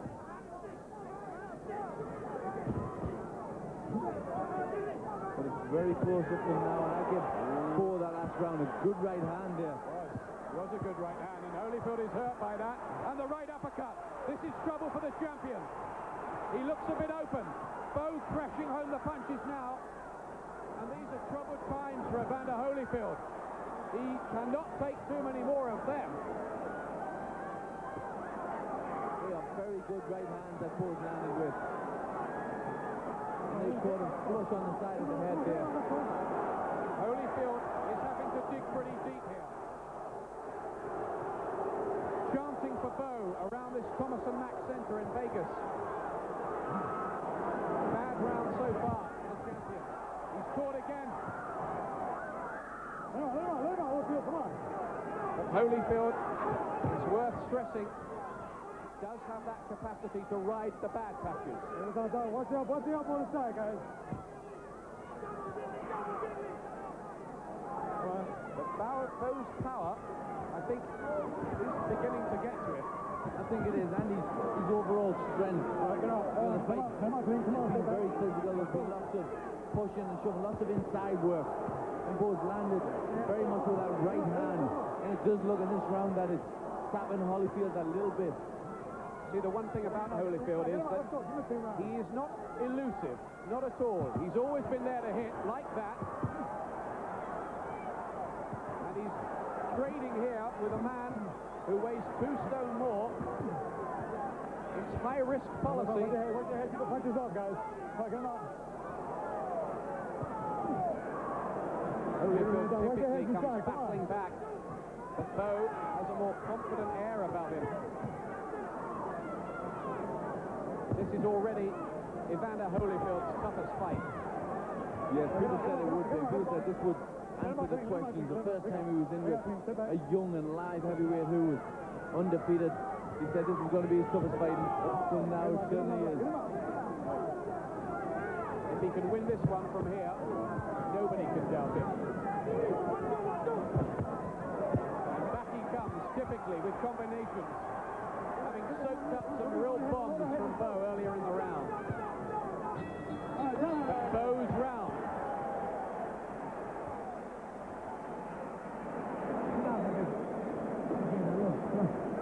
All right, he's flipping now. Come on up, come on. Ace Morala there with the iron on the right eye of Evander Holyfield. They might be getting a bit worried, I think, in that corner. Well, I think they've got to be. It's a very hard fight. Holyfield, in a couple of rounds, it looks as if he's been hurt quite badly. It's a tough fight. They're working very hard, and they're trying to pump him up. You understand? Because the guys slow down. Well, if they hoped that Riddick Bowe was a quitter, I'm afraid those hopes have gone out the window. There's Bowe with that overhand right, which has worked very well for him most of the night. It has, and he's landed with it. Holyfield does take shots. He landed there with a very good right uppercut. Again, the work inside. Bowe getting the better of it. It's noticeable when the bombs go in, Bowe seem to have the most effect. Let's go. All right, let's go. There we are. I have Riddick Bowe now a couple of points ahead in this fight, and Holyfield has some work to do if he isn't going to slip to his first defeat and lose the title. Of course, things might get complicated if Bowe does win as far as Lennox Lewis is concerned, but more about that later. Now, can Holyfield get back into things after a bad couple of rounds, particularly that last one? Yes, he really needs a big round, because it looks like Bowe's starting to get confident. Getting warned for hitting on the break there with a right uppercut.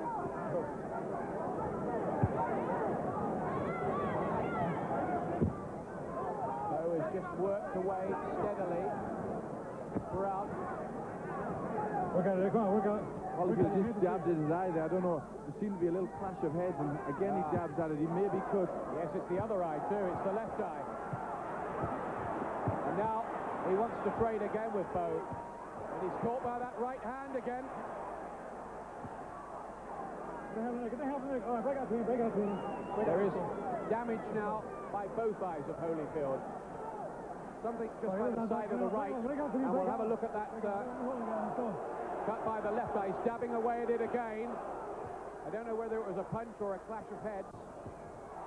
Probably a clash of heads, I think. Yes, it looked to me to be a clash of heads. He just come very close with the heads when Holyfield shortly afterwards jabbed his eyes. Come on, work out. Hands free. Let's go, work out. Come on, your hands are free, guys. Let him out. Come on, your hands are free. Come on, work out.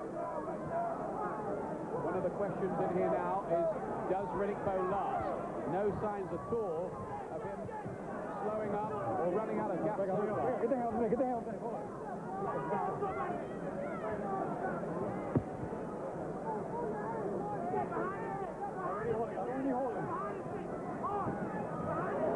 Good jabs from Holyfield there, and a good right hand. Again, he's showing hard, trying to pull out of this.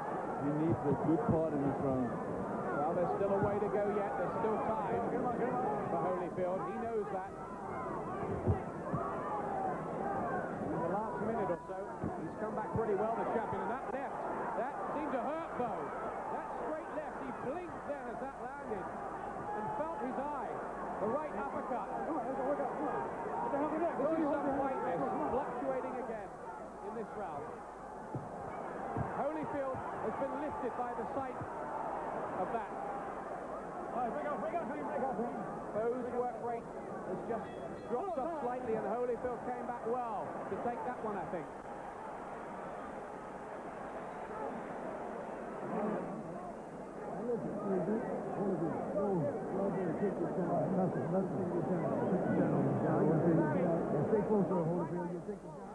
Well, Holyfield against Holmes, you saw him cut on June the 19th, and tonight he has some damage by the left eye this time, and some slight damage by the right, but it's the left eye that's the problem. Clash of heads then, I think. Yes, it certainly looked like. I've seen the head come together, and then he dabbed at his eye. It obviously gave him a few problems because he kept dabbing at it throughout the round. It looked in quite a bad place. There also seemed to be working on Bowe's right eye. Okay. Give me a minute. Yeah, I think Bowe's corner feel he might have been thumbed here by Holyfield. This is there. Yes, it certainly looked like that from the replay. Thumb of the glove, which is an old pro's trick, and that was what caused Bowe so many problems.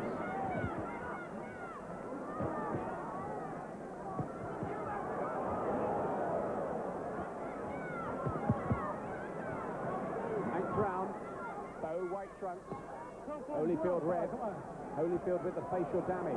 Let's go.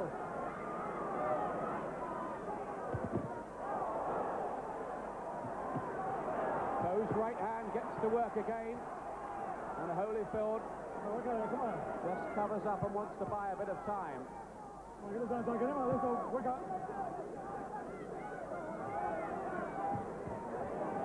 Good jabs from Holyfield there. Holyfield, I think he must realise, is not going to knock Riddick Bowe out here. He's just going to have to outwork him and somehow steal the rounds if he wants to pull this around. And he's going about doing that exactly right here, right now. Yes, well, I feel Holyfield needs a pretty big round to really, catch the judge's eye, because the last few have all been Riddick Bowe. Holyfield just looking a bit disorganised as he's caught by another one.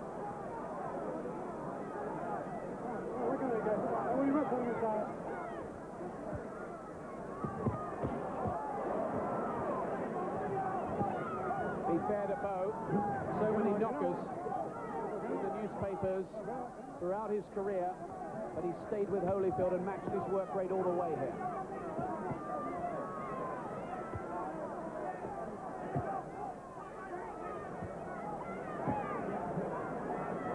There are still 3.5 tough rounds left there. Yes, it has been up to this point a great fight. Every round has been full of excitement. Every round has been very close. Both men landing with great shots.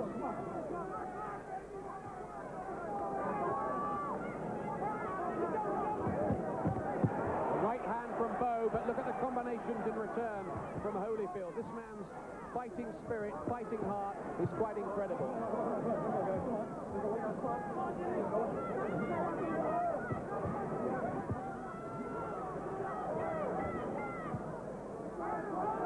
Holyfield's used the jab more this round, and it's been successful. A couple of times he's landed that double jab, and it's landed flush. I think he's trying to measure him up for a right hand behind the jab.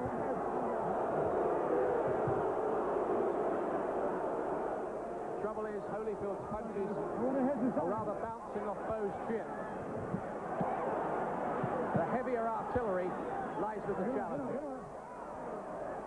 That's right. When Bowe lands with a good shot, you can tell that it's hurt. 9th round action in this World Heavyweight Championship fight. And Riddick Bowe, on my scorecard, in the lead at the moment by a couple of points with 3 rounds to go. But that last round was pretty tough to score. Oh, big jab from Bowe, and he's looking to follow it up with the right hand. Really knocked Holyfield's head back on his shoulders, that jab. He has.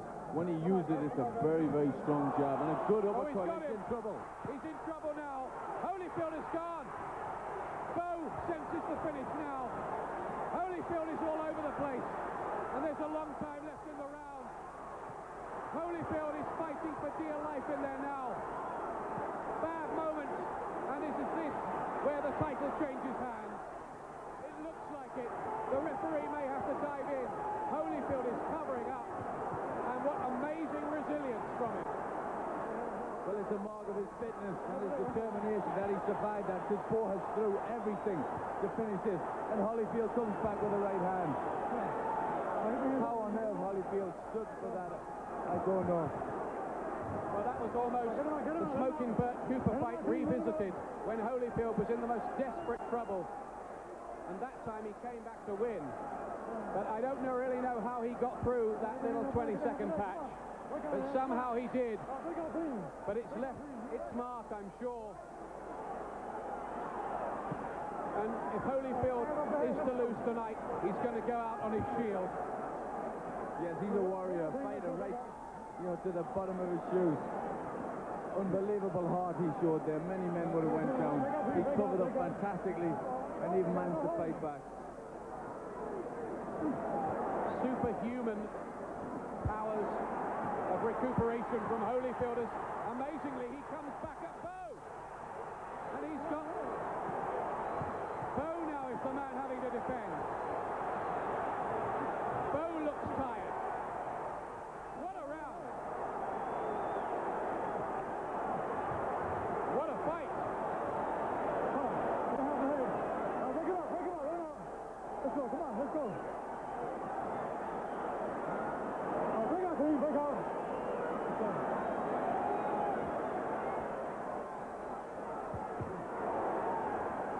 Break out. Holyfield has come back from the very edges of defeat. Get the hell, Somehow break out. lost the last minute or so of this round.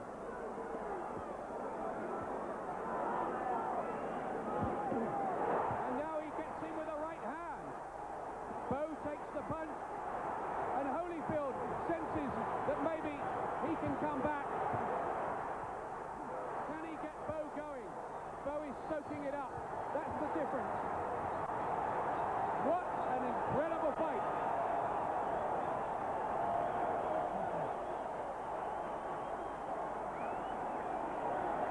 Well, Bowe, that must be a dispiriting experience for him, because he must have felt he had it in his pocket, and yet Holyfield still came back at him.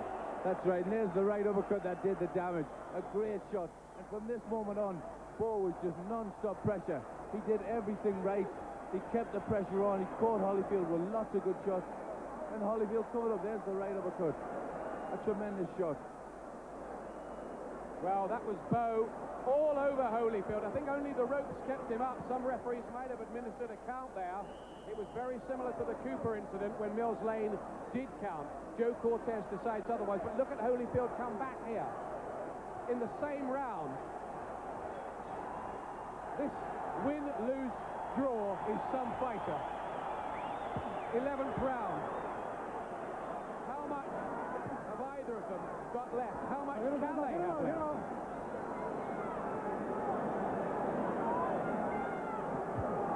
Holyfield goes for broke. Oh, he's hurt again. Holyfield's hurt again. Come on. Bowe is the man with the heavy weaponry. And Holyfield this time will take a count. Bowe did very well there. He just dipped under there and come back with right hand. Holyfield is on instinct now, and I think not even he can get through this. Surely, Bowe, surely this time is going to do the job, isn't he? Holyfield hangs on. He's fighting on courage alone. Bowe, I'm afraid, has just got too much power for him. Come on. Holyfield has hit him with everything he's got. Bowe soaked it up, and the difference has been in firepower. All right, stop punching. He's done amazing again to survive that exchange. Well, this really is the quite amazing and astonishing sporting theatre that you're watching. Holyfield's right eye is almost closed. Keep up. And all that conditioning is serving him so well in here now. But Bowe is in charge, and in charge in a big way. Holyfield needs a miracle to hold on to his crown.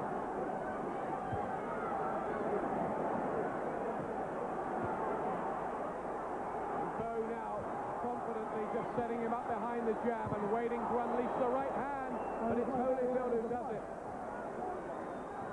This weight differential is too much for the champion.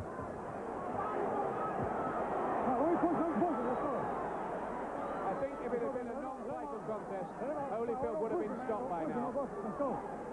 Yes, he took a lot of heavy punches, and yet he's still in there and he's still fighting back. Tremendous heart, tremendous courage.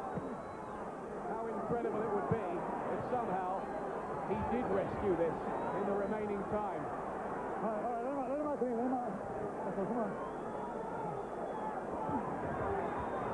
Still, Bowe's stamina holds up. He's answered his critics tonight as the man they call Big Daddy.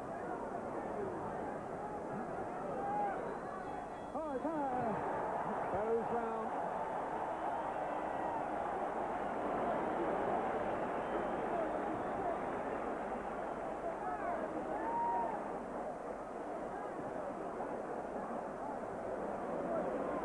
Well, here's the action again from that 11th round, and Bowe again all over Holyfield, and I would suspect that round was scored 10-8 in Bowe's favour, and I think Holyfield now has got to stop his man, otherwise the title is going back to Brooklyn, New York. It is. He's fought a great fight for. Really, I think the deciding factor has been his strength, his power. Every time they've connected, Bowe has come out the best because he's got the most strength and the most power. But Holyfield's put up a tremendous fight. And if he's to lose, he's going out like a champion. There's 81-year-old Eddie Futch in the corner, the man who had Joe Frazier and Ken Norton and Larry Holmes, among others.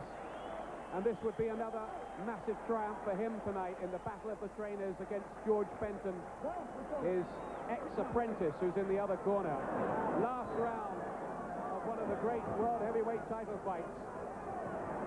They'll talk about this one for a long time.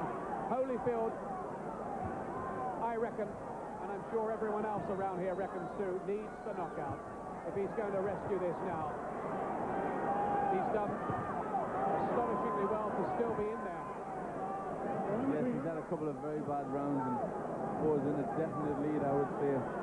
But Holyfield is just the champion and has just the equipment. If anybody can pull it out, he can.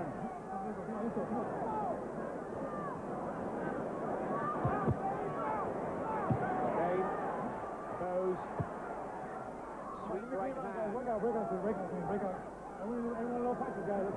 the decisive weapons in the fight, and we're on the countdown now to the finish.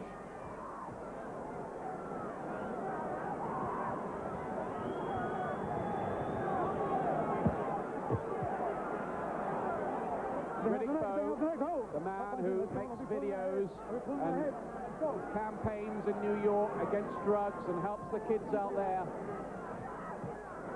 Is he the next heavyweight champion of the world as the second century of the Glove Championship gets underway? It looks like it.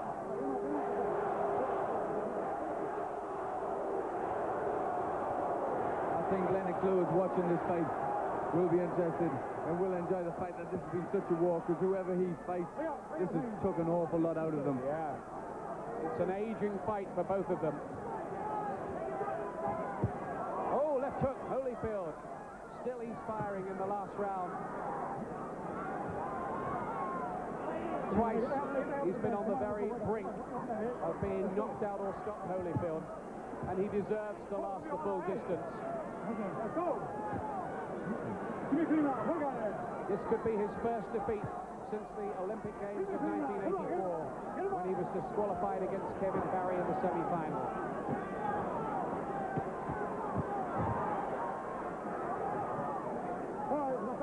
Bowe, I'm sure, feels that he just needs now to carry on with this and get through the round to become heavyweight champion.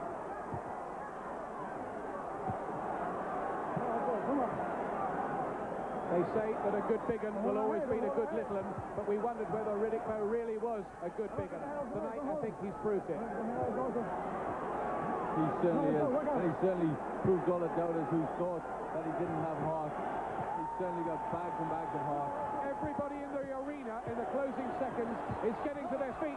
The bell goes, they don't hear it. Bowe raises his arms aloft. Holyfield, I think, knows he's been beaten. He's been around long enough not to go into any phony celebrations.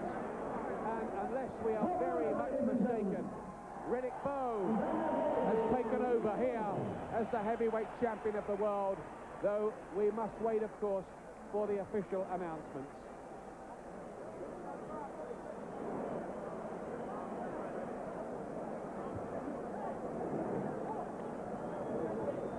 Well, what a performance that was from Evander Holyfield. Oh, he showed so much courage, so much heart in that fight. He really proved himself a great champion. He's badly damaged on both eyes. Both eyes look like they're about to close. But he showed tremendous heart. How on earth, in a couple of rounds, he managed to survive when he looked all but knocked out. Tremendous. It just shows how much his conditioning is. And now we have a bit of a brawl going on involving Rock Newman, who was involved in an angry exchange before the start. There's the action from this last round again. I make Riddick Bowe a big points winner here. My scorecard has it 117 to 111 for Riddick Bowe. How about you, Glenn? I have Riddick Bowe written by 3 rounds. Scorecard still being collated. Bowe was saying prayers in the dressing room beforehand. He's doing it again now. Here it is. Chuck Champa scores about 115 to 112. Jerry Roth scores at 117 to 110. And Dalby Shirley, 117 to 110 for the winner by unanimous decision and new heavyweight champion of the world, Riddick Big Daddy Bowe. 25-year-old Riddick Bowe is the unanimous points winner, as he surely had to be. There was no room for dispute about that. And those margins, well, I think the judge who scored it by only 3 points was being very generous to Holyfield. I think the other two had it about right, 117 to 110, which was very loosely in alliance with my own scorecard and Glenn McCrory's. But what a triumph for Riddick Bowe. And don't forget Evander Holyfield. What courage, what resilience he showed to come back. These two guys like each other. There has been no horrid animosity in the build-up to it.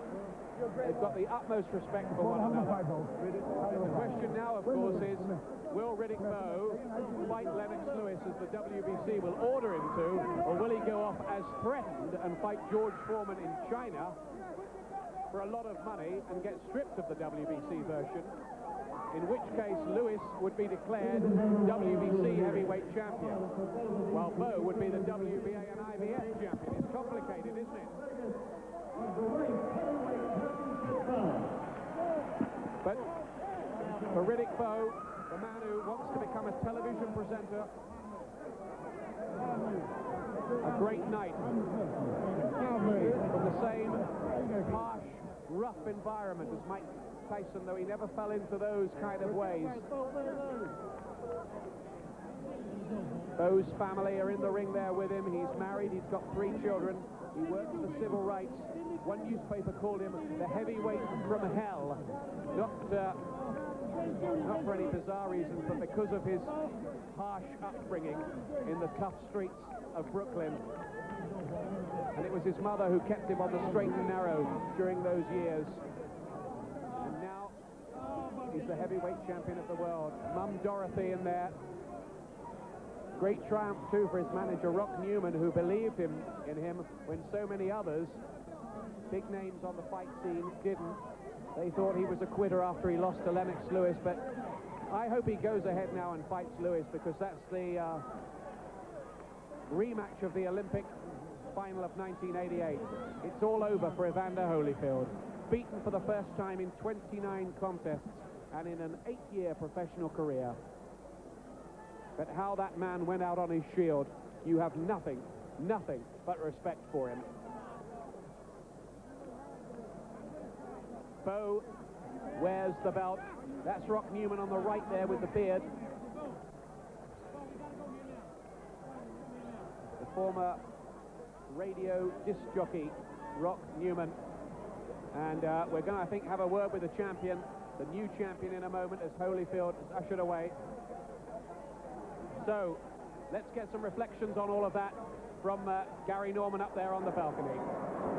Yeah, I've got Frank with me. Frank, I mean, you can't say it was a tremendous fight, but for you now, it's a very difficult political situation. It was a great fight. I think the key factor was Riddick Bowe's strength, his size, and... Hang on, I think they've got the interview downstairs with the new champion. See if we can find him.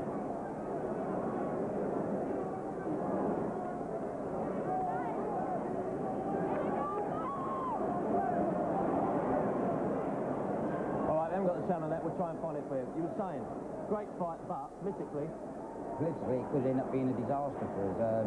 Rock Newman has said before the fight, if he wins, he would try and avoid us. So now, let's say, we go into war with the management to try and get the fight on. A couple of key moments in this fight. One of them was the knockdown in round 11. Let's have a look at that. Basically, Bowe just too big a hitter. Just too big and too strong. Holyfield, as Pepe Carrera said before, just tried to be too macho. He boxed a perfect first round, and then he threw it all out the window and went to try and trade with a man what 30 pounds heavier than him. And now he came back in round 10, I'll never know. I mean, the man's resilience is unquestionable, but too strong. Being too brave sometimes can lose your fights. There was no brain power in here tonight. It was a complete macho show by Holyfield. Pepe, give him a lot of credit. He said that would be the key. If he stood there and started training with him, he got hit by the bigger guy. That's exactly what he did. But what would Lennox do differently? Because that is going to happen. Well, I think we saw tonight that whatever you want to think about Riddick Bowe, he definitely can't punch. He had a guy that was 30 pounds lighter than him in the ring, and he hit him with every shot in the textbook. And I don't think Holyfield, well, he went down once, but it wasn't from a clean shot that he went down. So I don't think we've got any worries about Riddick taking out Lennox Lewis. And I think Lennox Lewis will just completely outbox him and just completely outpunch him. What do you see Evander doing now? Really, he should pack up now, shouldn't he? I do believe that Evander's got the possibility of a rematch in the contracts after the next fight. I think this is round 10, I think. I mean, the man's heart is unquestionable. He took a few shots early on in the fight and kept coming, but how you ever came back from this, I don't know. It reminded me of the Cooper fight. I just don't know how the man could take shots like that. Either one thing, he's got a great heart, which is, or he's too good, too brave for his own good, or Riddick Bowe just can't really punch. We'll find out when Riddick Bowe meets a heavyweight as big as him and as fit as him. Why is it difficult to get this on? Who is being objectionable about it? Where does the difficulty lie? Well, we have a signed agreement with Rock Newman that the winner of this fight would meet Lennox Lewis. Rock Newman has already denied signing the agreement and has said that they'll fight George Foreman in China, and that's where all the trouble starts. But, you know, for the sake of boxing, and what will be a great fight, Lennox Lewis and Riddick Bowe, let's hope we can get it on in April. Let's have another look at some of the stuff in round 10. I mean, I was impressed with Holyfield all the way from the start, but he just wasn't strong enough. He's just too small for this class of fighter.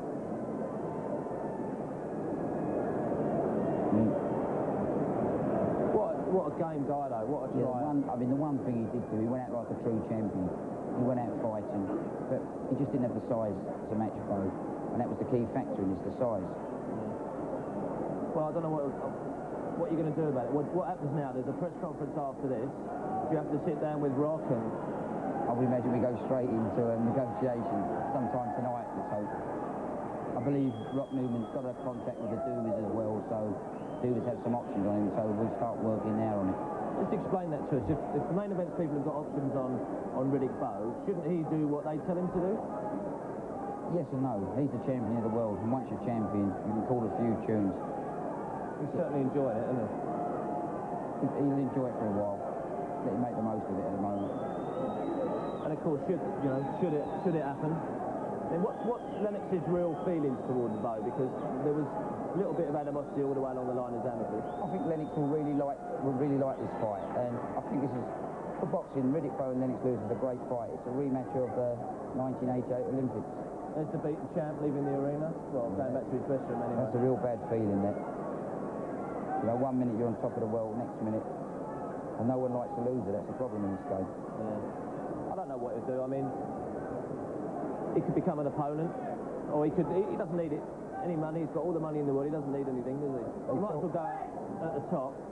They tell me he's got 60 million in the bank, so if I was him, I would retire after that performance. Because whatever happened, he did take a beat in that ring tonight. All right, we'll catch Bowe after the break. We're going to take a quick break now, more analysis, and we'll try and catch up with both boxers as soon as we can. Stay with us. Welcome back to the Thomas & Mack Centre. It was an unbelievable fight, a brilliant fight, no questioning that. I think there's an interview with Riddick Bowe that we can listen to now. You fought a brilliant fight. You were able to do the things you wanted to do. You prevented him from throwing those combinations on the inside, and you won the battle on the inside. Well, I told people from the beginning that I was a great inside fighter to be the size that I am. And, you know, not to take none away from Evander Holyfield, I knew he would have to get past the kiss in order to get to me. That's the left hand. And the kiss kept him at bay. He threw me in the eye about the, I don't know, I guess around the 7th or 8th round. So some got you. Right, and I, to maintain my composure, you didn't I didn't even think about it, and I just went out and did what I had to do. And let me quickly get Eddie Futch, another champion. You played a huge role with Riddick Bowe. You said all along this young man was not a front runner. He would respond when there was pressure. I knew he would, and I'm glad that the fight went the way it did to show that there's many naysayers that Riddick Bowe has everything it takes to be a great champion. Well, in a way, it was almost better for Riddick, although he deserved some punishment, than winning early by a knockout. Right, you bet. Okay. These are the two most beautiful women in the world. Well, there you go. My mother Dorothy and my wife Judy. They are obviously happy, and as you said, some troubling moments when you were young, but all that is forgotten now because you've given her a big reward. All you experts, don't never life, as long as I'm fighting, don't go against me. You may be right about that, Riddick. Now, let's talk a little bit about your next fight. For instance, there's a guy down there, Lennox Lewis. Big ugly bum, I'll knock him out. Now, we got Lennox on the line. Lennox, did you hear that? Yeah. What do you have to say about it? I'll relay it to... That's a compliment. If he's calling me out, if I take all my anger out on him the next time. All right, bring it on, man. He says bring it on, Riddick. I owe him. Will he be next or will Are we gonna call you Chicken Bowe? Wait, let's go down, Lennox. Come on, you big. Are we gonna call you Chicken Bowe or what? All right, yeah. Who will be next?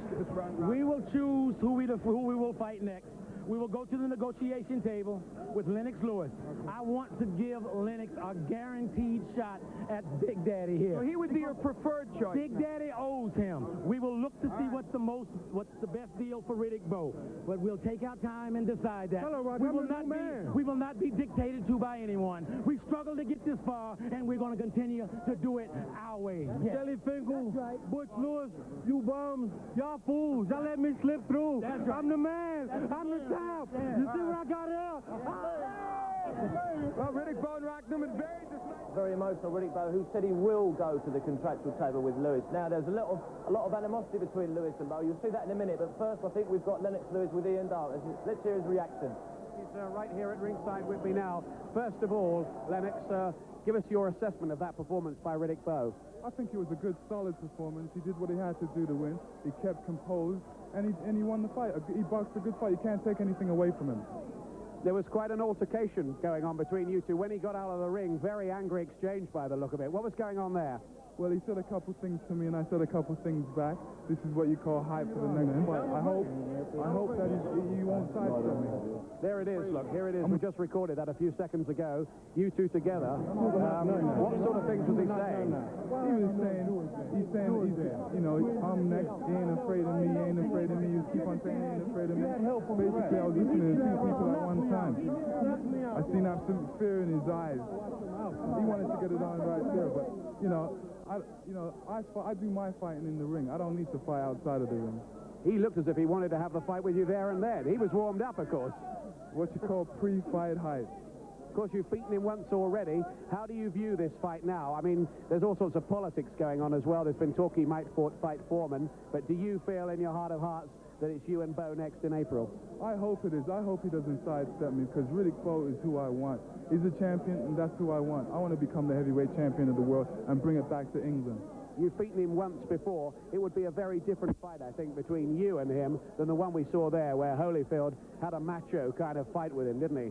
Holyfield's a different boxer to me. I'm different. I'm faster, I move, and I throw completely different punches. Definitely. I feel I'm going to knock Riddick Bowe out. Not worried at all about that big overhand right of Bowe's. He really made that work for him tonight, didn't he? He did. Like I said, he put in a solid performance. He did what he had to do, and he won. Sounds like it's a bit of a grudge match already, and we're only 10 minutes after the fight here. Well, I hope so. I hope he gets mad, and I hope he wants me badly, that he'll give me a shot and won't sidestep me and go over to China or some other place. You're pretty cool, as always, Lennox. I stay relaxed. Like I said, I do all my fighting in the ring. I don't need to fight outside the ring. The build-up's already started, Gary, for the next one. Say that again. Glenn's rushed up to join me. Very, very composed, Lennox Lewis.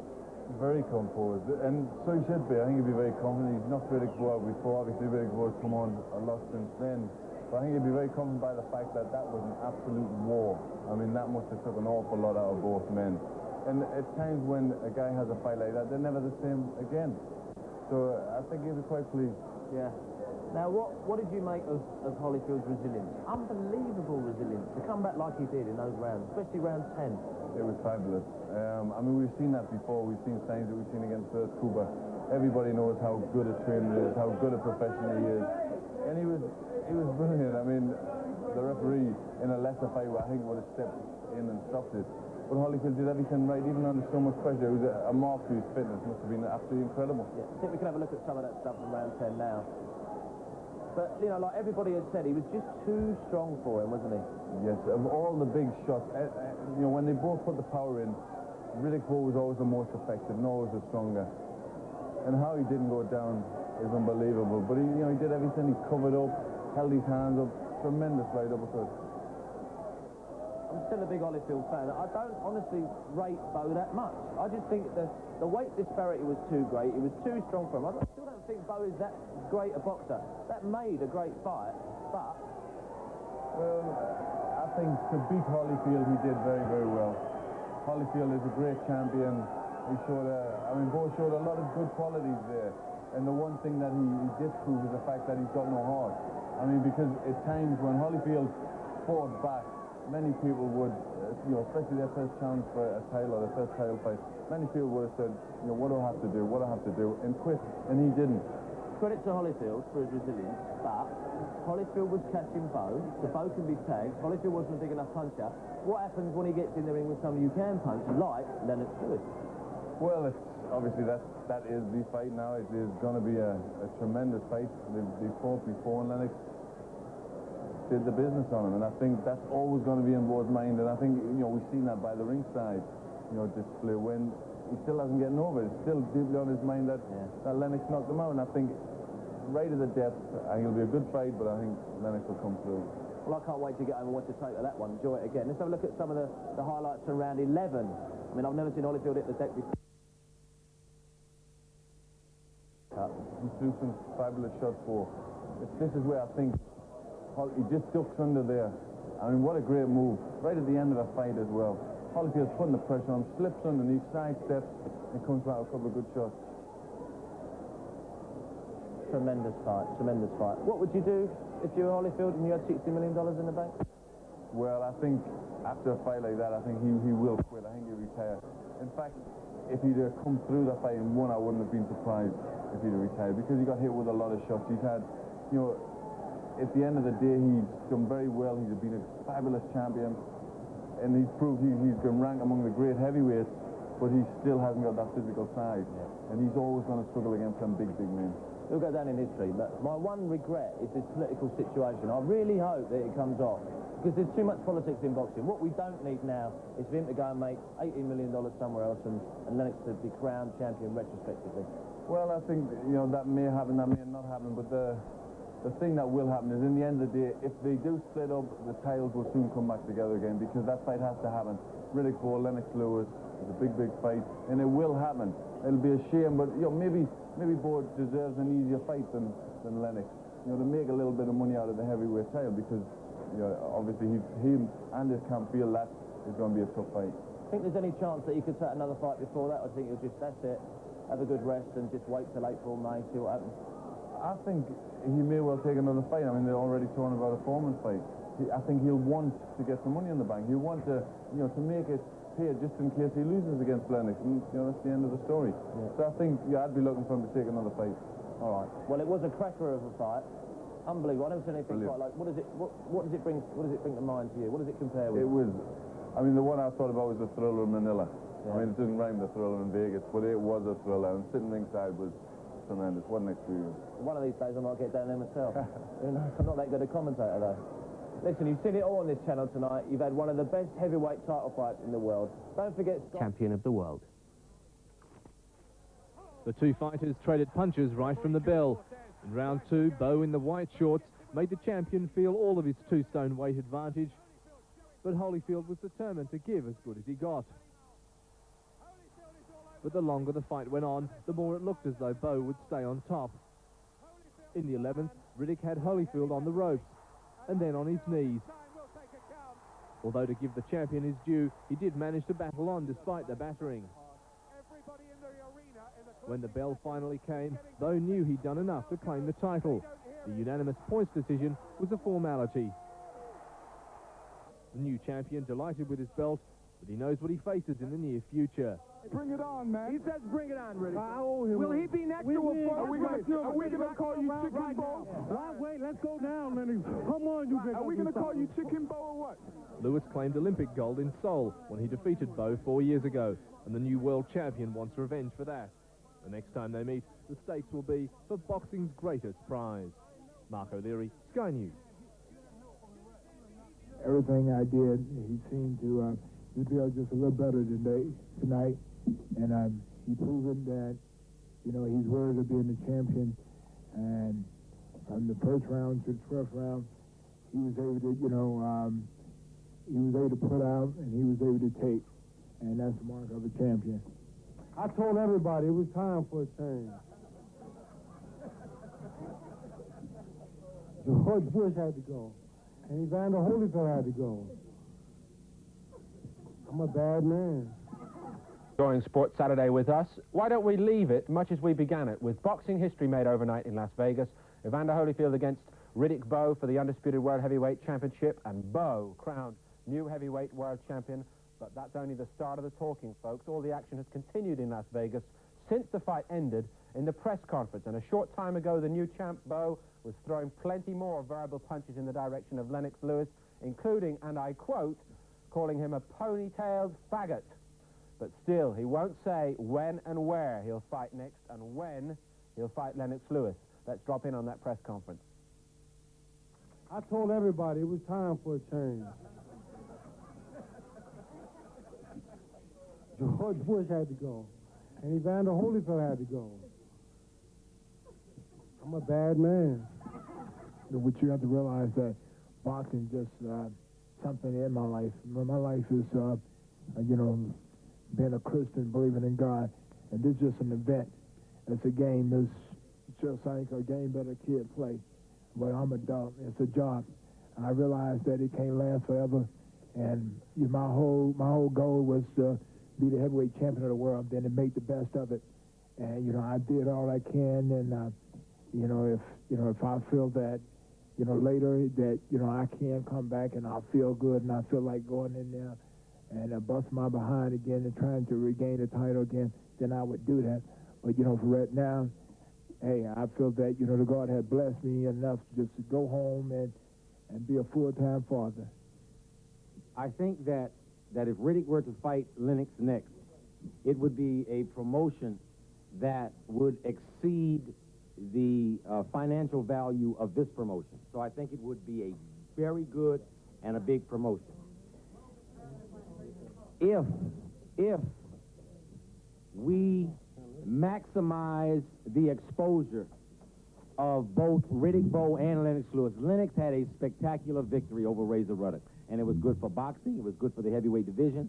The entire continent of Europe have a hero now that they can cheer for. But Lennox, even though he had a spectacular victory, my mother doesn't know who he is.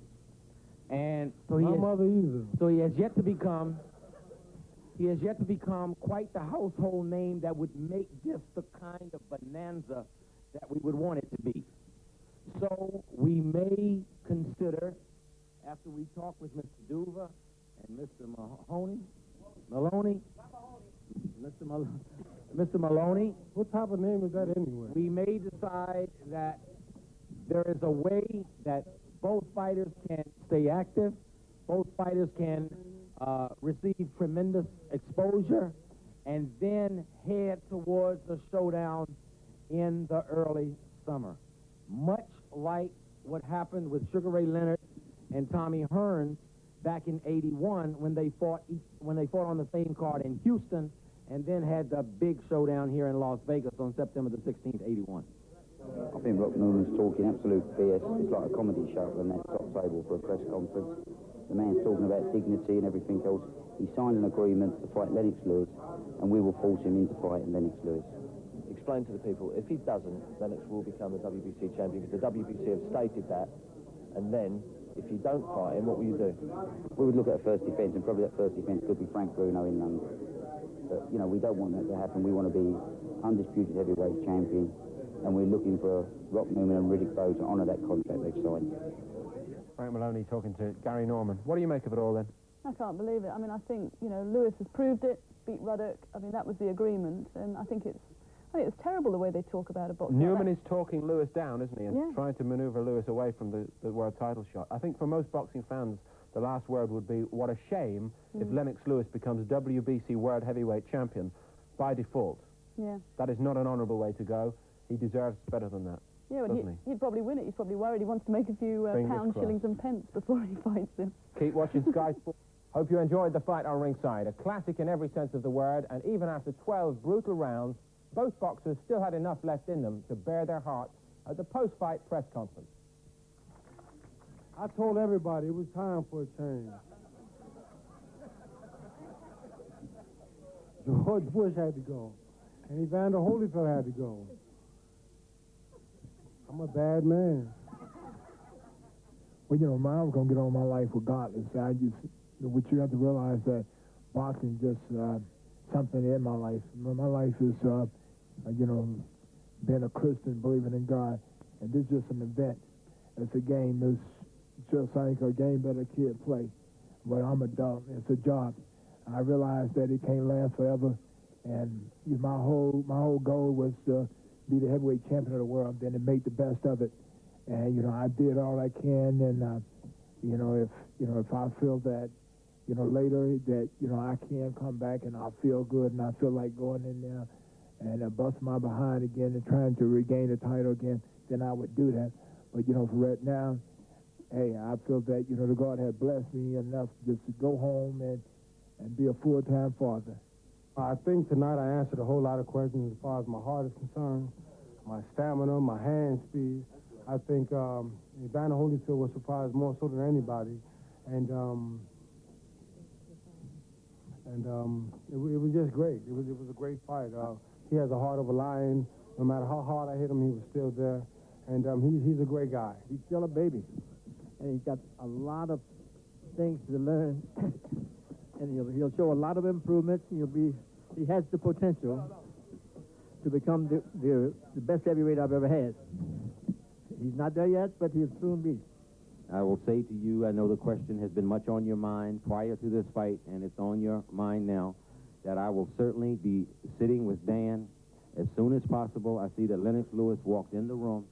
Riddick Bowe wants Lennox Lewis in the worst way. I want him so bad I can taste him. He's a big, ugly bum. And I will be sitting with Dan and the representatives of Lennox Lewis as soon as possible to talk about where we may go from here. Riddick I don't care if he gets mad. He can't whoop nobody. Riddick wants that fight, and I want to make it. I think that the... and he better not look at me wrong, because we'll fight tonight. I still got a little bit more left. We want to make the commitment to him that he can fight Riddick Bowe for the heavyweight championship of the world in Riddick's first or second fight. Well, I don't like Lennox. Well, let me explain something to you. After the Olympics, you know, You know, Lennox was an okay guy. You know, I didn't have any animosity towards Lennox. But as we turned pro and what have you, he started saying a lot of negative things about me, which I felt was very unfair. So I think the only way I can get back at Lennox is by knocking him out. And I'm looking forward to it. Lennox had a spectacular victory over Razor Ruddock, and it was good for boxing. It was good for the heavyweight division. The entire continent of Europe have a hero now that they can cheer for. But Lennox, even though he had a spectacular victory, my mother doesn't know who he is. And so my mother either. So he has yet to become quite the household name that would make this the kind of bonanza that we would want it to be. I did predict that Holyfield would win because I wanted him to win, because I knew that Riddick was going to sidestep me, try and sidestep me like he's doing. Sidestep you? Man, are you crazy? Well, I ain't never run from a good fight in my life. I got sisters who can whoop you. You better be quiet. You crazy. Anyway, I'm out of here. Get on out of here with your ugly self, then. With your big feet self. You too, Pappy, with your ugly self. I like your ponytail, Lenny. You big faggot. You know why I say that? Because I wasn't afraid. Frank, just give me your reaction to what Rock Newman has said about you won't fight your next. I think Rock Newman's talking absolute BS. It's like a comedy show at the next top table for a press conference. The man's talking about dignity and everything else. He signed an agreement to fight Lennox Lewis, and we will force him into fighting Lennox Lewis. There you have it, one of the best heavyweight title fights you'll ever see, but as I said, the politics has got involved. It looks like the WBC will strip him of the title, therefore Lewis will be crowned a retrospective champion. If that's the case, he can fight who he likes. He could fight Frank Bruno, we don't know. Riddick Bowe will do his own thing, they may meet in the future, we don't know. We'll have to watch this space, that's all I can say. Watch ringside. Now moving to the heavyweight division, and Britain's Lennox Lewis in particular, there still exists a fair amount of politics following Riddick Bowe's victory over Evander Holyfield. The situation is still unclear, with something of a stalemate existing. Let's hear from Lewis and just what he thinks of the current situation. We're hoping that Riddick Bowe comes and fights me, but right now everything's up in the air. His manager, Rock Newman, is saying that, you know, he doesn't want to fight me, so basically we're going to have to wait and see what happens after. The immediate post-Holyfield fight scene saw Bowe direct an unbelievable tirade of abuse at Lennox. It seemed Riddick Bowe wanted Lewis bad.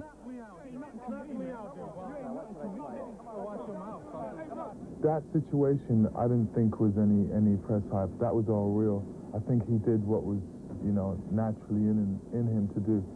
But, you know, the situation got handled okay. Nothing of any major magnitude came out of it. And so, whilst the new undisputed champion takes the accolades, Lewis waits in the wings. He doesn't want a world title by default. He feels he's earned his shot at Bowe. I think he's afraid of losing to me. As far as boxing me, obviously, if you've boxed somebody before and you've lost to somebody, you want to box them again. So I think he's afraid of losing to me, and I feel the people around him are giving him some good advice and telling him that, you know, he should go out and make some money, because it's not a sport anymore, it's a business. So, you know, he wants to make some money before he goes and boxes me. He should show that he shouldn't fear anybody, and he'll take on all challenges, because that's what kind of champion I would want to be. And there's no doubt Lewis wouldn't duck anyone. His conclusive victory over one of the most feared men in the heavyweight division proves that. Lewis has earned his shot the hard way. The Razor Ruddock fight, they said, you know, before that fight, it would be a world championship fight. And I knew before that fight, when I went in there, that I had to do really good and I had to win, because I boxed the fight just like a world eliminator. The only thing he's doing is taking away my glory of, like, winning it in the ring. And if you want to see more of that interview, watch Sports Saturday, surprisingly enough, on Saturday, around about 1 o'clock. And something you shouldn't miss, Lennox Lewis's Christmas party, the 26th Boxing Day, around about 1 p.m. Something to look forward to. Now, you follow the situation. Yeah. Bowe is ducking. But do you remember when we did the interview with him before he went out, and I said after such a Lennox, he seems like a guy that's bottling it, really. And then I said, yes. He was right. He's bottling it. He doesn't want to fight Lennox. But you know, I've worked out something with Lennox Lewis. Anybody that gets mad at Lennox Lewis is never going to beat him. He's already mad, you know. I got mad with Lennox, yeah? Yeah. And that's why I lost. And when I watched the fight with on tape again with Riddick was wild, you know. He's already wild, and he knows he's trying to make as much money as he can rather than fighting Lennox Lewis. It's business. It's business. He's got to do it, hasn't he? Yeah, well, he's got to do it, but he should allow. They made an agreement, and he's looking bad. He made a public. We heard him here live on Sky. He said, "Yes, I'm going to fight Lennox Lewis, nothing else." You know. Why tell great big lies like that? He's making himself look bad. But, like, Newman is the businessman. Yeah. Newman has said, look, we don't know this, but he could easily have said, look, it's a very dubious fight. Yeah. It's a very hard fight for you. Yeah. Why have the last payday? Yeah. Let's make a couple of paydays, then have the payday. That's true, and build it up into something, and then they can all get a lot of money. But I must say, Evander Holyfield, right, I think he's proved a lot. We used to get letters, people saying, well, Evander Holyfield's a good heavyweight and this, that, and ever. Evander Holyfield was a great champion, but he was not a heavyweight, and that was proved. Because Riddick Bowe, he wasn't all that. Do you know that Lennox Britain has the undisputed world heavyweight champion and the best fighter in the world at the moment? The best fighter in the world, bar none. I agree with you. Now, what I think, I mean, people who watch the show, they listen to what Pepe said on the actual night. Yeah. He said Holyfield must not get macho. If he stands in front of him and starts trading, he's going to get tagged and eventually wore him down. Testament to his chin. Yeah. But if he'd have fought, stood back and boxed and moved and all that, maybe it'd have been different. But there was a letter from a gentleman, I can't remember his name, forgive me for that. He said, Holyfield was born 20 years too late. Yes, that's right. Very, very salient point. That is very true, because the guys have just got too big. Evander Holyfield was there, he was landing it, but, well, let's say, when you've got a big guy, a big, solid guy, he can take the shots and you wear yourself down hitting him. And that's all that happened to Evander Holyfield. Yeah. But testament to a man who brought a lot of credit to the division, cleaned up the cruiserweights, cleaned up the heavyweights. I don't know if he's going to pack up. Great champion. Seriously, a great champion. It's a shame that he has to get the accolades when it's too late, really. Well, it's sad because he's come behind Tyson. There's always doubt as to, as soon as he fought a decent heavyweight, a proper heavyweight, he'll get beat. It has happened, but he's still a great champion, but he wasn't a heavyweight. That's off to him. Going to take a quick break. It's the name of the game at the moment for heavyweight boxer Lennox Lewis, because it now appears likely that he'll have to wait up to a year before he can challenge for the world heavyweight title. The new champ, Riddick Bowe, doesn't want to fight Lewis next unless the Englishman gets a comparative pittance from the fight purse. The American first wants some fights against known easy opponents to boost his bank balance. As frustrating as that may be, when he came into our studios this week, he was pretty relaxed about the immediate future, or was he? Well, that's still very much up in the air right now. You know, we're hoping that Riddick Bowe comes and fights me, but right now, everything's up in the air. His manager, Rock Newman, is saying that, you know, he doesn't want to fight me, so basically we're going to have to wait and see what happens after. Were you surprised with his reaction right after the fight with Holyfield, his reaction to you, the words and the conversation he had? In one sense, yes, but then I wouldn't put nothing past him because he's that kind of a person.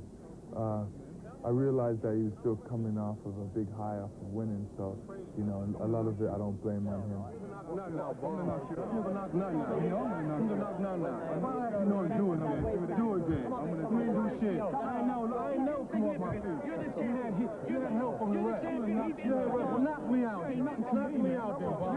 Is that because it dates back to the '88 Olympics, so he's thinking of that? Yeah, he still has that loss over him. You know, he still remembers when they hang the gold medal on me and the silver medal on him. Do you think that he's like afraid of fighting you, that he wants to maybe make some money and go off and fight someone else and sort of fill his bank account before he takes you on? I think he's afraid of losing to me. As far as boxing me, obviously, if you've boxed somebody before and you've lost to somebody, you want to box them again. So I think he's afraid of losing to me, and I feel the people around him are giving him some good advice and telling him that, you know, he should go out and make some money, because it's not a sport anymore, it's a business. So, you know, he wants to make some money before he goes and boxes me. So how's life changed for you since your fight with Riddick? It's gotten more busier, you know. I've been inundated with a lot of press work, a lot of different things to do. I've just been kept really busy.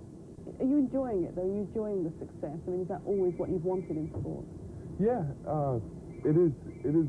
I am enjoying it because of the fact of it's not going to last for a long time, and I might as well take advantage of it while it's here and just be the best that I can. Why boxing? What made you take up boxing when you were a youngster? What was the appeal about it? Or were you tempted into other sports?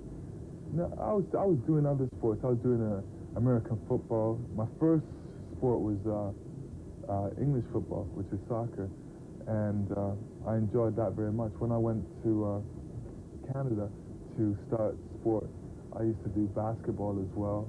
So I was, you know, quite the athlete. I would be into everything. Racket sports, table tennis, you know, everything I was into. So what made you choose boxing above all of those? I think I just seemed to excel at boxing, and I enjoyed it. I looked at it as a sport, and I think the main thing, you didn't have to depend on the team atmosphere. You know, it was just you in there, just you against another man trying to win. So I looked at it was a thrill of competition as well. And it's a one-on-one thing. A lot of money. How much does the money mean to you to make the money throughout sport? I believe if you look at it as a business, it's very important, especially when you make business decisions like who you're going to fight. It comes in when you make your decisions on who you're boxing. The money's just there. Because a lot of the boxers, like Bruno Eubank, say that they're boxing to support their family and have a secure future. Is that important to you? It would be important. You know, people put different things that are important in their lives, and those are important to him. Being a champion is very important to me. The money aspect, you know, it comes along with the package. We saw it in the fight. I mean, you're very quiet. You don't show a lot of emotion. Is that you, or is that something you've worked on to have that mental sort of appearance? Well, I think it's mostly me, but I've worked on it, you know. Especially when you're going into big fights, you have to have that, like, focus, and you have to make sure that that's what you're concentrating on, because you realize you know, you could get hurt in it, and you realize this is your future. So for me, I'm very focused in what I want to do, and especially in the fight game, I have to be focused. Did you not feel the sort of adrenaline nerves that make you really sort of pumped up, or are you just controlling that all the time? I think it's controlled nerves. You know, my nerves work in a different way. I just don't like looking bad or losing or even getting hit. You know, there's a lot of ego that goes along with my nerves. What angers you then? What makes you angry? Do you ever lose your cool? Yeah, I get mad sometimes. I don't know, if I'm driving and someone cuts me off. Women drivers. No, no, they're great drivers. What would you put your finger on? What makes you a winner? What do you think is the difference between you and the others? I think just the competition aspect. You know, realizing if we're gonna run in a race, I want to win that race. Or if we're having a drive home and I say, yeah, I beat you home, last one home.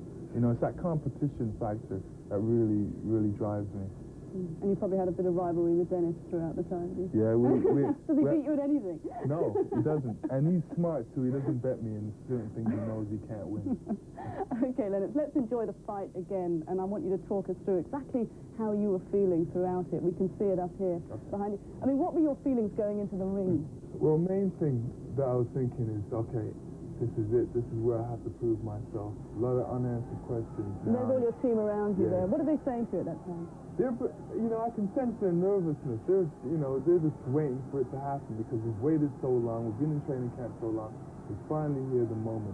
Now this is where we all fight for the right. And what did you think of Riddick, his appearance there? Because he was really much more hyper than you were. He looked hyper. I thought he was going to come out and just come right after me.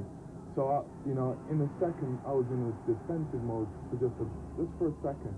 I was just basically waiting for him. I had that leg back, you know, for my retreat really fast. What was your plan, actually, in the opening round? My plan was just to go out there and assert myself. Was he talking too much? I mean... Yeah, he was trying to intimidate me, but I was just very focused. What was he saying? What sort of things was he saying? You know, he was just going on like he wanted to, you know, do some real damage to me and really intimidate me and get me off my game plan. But I think I surprised him because I went out there and I just, you know, I held my ground. And I started the throwing of punches. I think what really bothered him as well, he threw a couple of hooks, wild hooks, and they missed me completely. Are you aware of the crowd and the noise and everything, or do you shut that out as well? I'm aware of it because I can feel it every time I throw a punch. You know, everybody goes, ooh, ah. You know, you can hear the crowd noise. And what about the noise from the corner? Can you hear their voices above anybody else? Yeah, because I've been in camp with them for like 6-7 weeks, so, you know, their voices really carry, and, you know, you get used to them. And Pepe Claire, was he sort of saying, you know, he does a lot of the talking, we've noticed, was he talking non-stop throughout the fight too? I never really heard him like that. I was mostly concentrating on what Razor had to throw. You know, I realized he had that great, powerful hook and the uppercut. And my right hand was held very high, you know, protecting myself. My movement was important in this fight as well because if you look, I was moving away from his left hook all the time. Every punch I throw, I was always stepping away. And every time he went to throw the left hook like he did, you know, I wasn't there. And then finally, when we became close, I just tied him up because I wanted to fight this fight from a distance. Right, because you'd watched videos of him before and you'd already worked out a plan, haven't you? Hours and hours of videos on it. And you know the funny thing about it, I only watched one fight. There he goes with another left hook. You know, he finds it very difficult to hit me with a left hook. How did you feel it was going at this point? I felt it was going good because, you know, he never hit me with no shots. The main thing I wanted to go out there and do, not get hit at all. And plus, win the fight. As we're coming up to late parts of the fight, I started to move more. I started to feel a lot more comfortable in there. With other sports, I mean, often when you start off, you're a bit nervous, and often that affects your movement and that. Does that happen in boxing, or Yeah. can you not allow that to happen? It happens. This is where, you know, he's going to the body, boom, he leaves himself wide open, and I just take advantage of it. This is something I've been practicing for a while. The main thing I wanted to do is get back to the corner really fast. And I wanted the referee to hurry up with the count. And then all of a sudden the bell rang. I was so mad. What was he saying to you at that point, or did you say anything to your corner? Because, I mean, that was... No, my corner kept really relaxed. I really was impressed with him because, you know, Pepe said, you know, relax, just go out there and do what I know. Here it is again. You know, he went to the body, boom. He just left himself wide open. I just came over the top of the right hand. And that's exactly what you'd planned to do, hadn't you? Yeah, I wasn't scared of him, no way. I just wanted to go out there and prove myself. So the referee did take his time to start the count, didn't he? He did. I felt he was, you know, a bit too late, but it was a good shot right on top of the head. So what's the plan coming out into the second now? What have you It's just to take my time. I realized that we've got 12 rounds. He has a habit of being, you know, knocked down sometimes in the first round, but he comes back strong. And once a man is hurt, it's very dangerous because he depends on, you know, one shot, or if he throws a wild shot. See, here he is in desperation now. He realizes that he's behind one round. And that's obviously good for you to see that. Does that encourage you then to go forward? It does. I caught him with a left hook there. I just showed him a different look, different punches. He wasn't expecting a left hook. He was watching out for my right hand. This is where he's hurt. Now I take my time and come out slow again, and just realizing that it's a 3 count. The referee's about. See, that's where I'm talking about where it's dangerous, because those punches are very strong, as you see. I just kept my game plan, and you know, finally everything worked out the way I wanted it to. You destroyed him, and yet so many people said that, you know, you might win on points. They didn't expect you to come out and actually knock him out so quickly, did they? No, you know, in one respect, I surprised myself. But in another respect, I realized I've always had a right hand, you know, and, you know, everybody's just seen it now. If they look over my history, they'll note that most of my knockouts are with my right hand. What was going through your mind then when it was over? What was the first thing you thought of? It's over, you know. Where's your mum? Yeah, my mum's really happy. Everybody's really happy around me. I think the main thing for me to do is just stand back and watch everybody's reaction of the fight. And that made me feel good. You know, your mum said that she actually closed her eyes. She couldn't watch that. When she saw a boxer on the floor, she thought it was you. Yeah. That's because everybody was jumping. I got to get a better seat next time. That's great, thanks. Holyfield has said, definitely, he's going to call it a day. Good decision? Well, it just goes to show Holyfield was a really good champion, and he's gone out in the style of a true champion, you know. He's been defeated, he's earned a lot of money, he did what he came in the game to do, and he's bowed out gracefully. I think Holyfield will always have people's respect. He'll always have that. Yeah. Those are the scenes after the fight. Dignified in defeat as well. Very dignified, you know? very dignified. He said, basically, that he's realised now that he's not a hungry person. He said, quote, "I ain't coming back. I've got no reason to. I'm only speaking now for the welfare of other fighters. A champion should always leave something for the people to remember him by."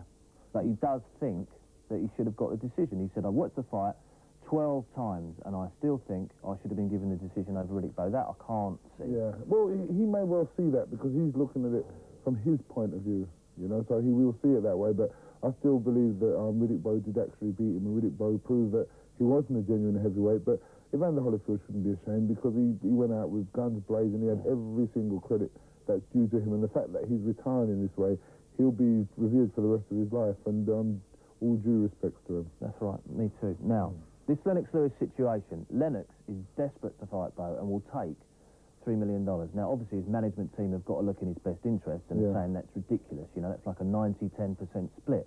It should be sort of 60-40 or 75-25.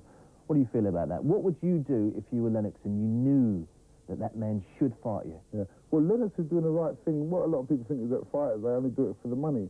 Lennox is at the stage of his career where money is irrelevant. He wants to become champion, and he believes he can beat the man that's got the title. And he's prepared to fight him for nothing, you know, which is the right thing. Lennox is thinking and speaking in the right way, but in the same fashion, his management are doing the right thing as well, because they're thinking of it from the money point of view.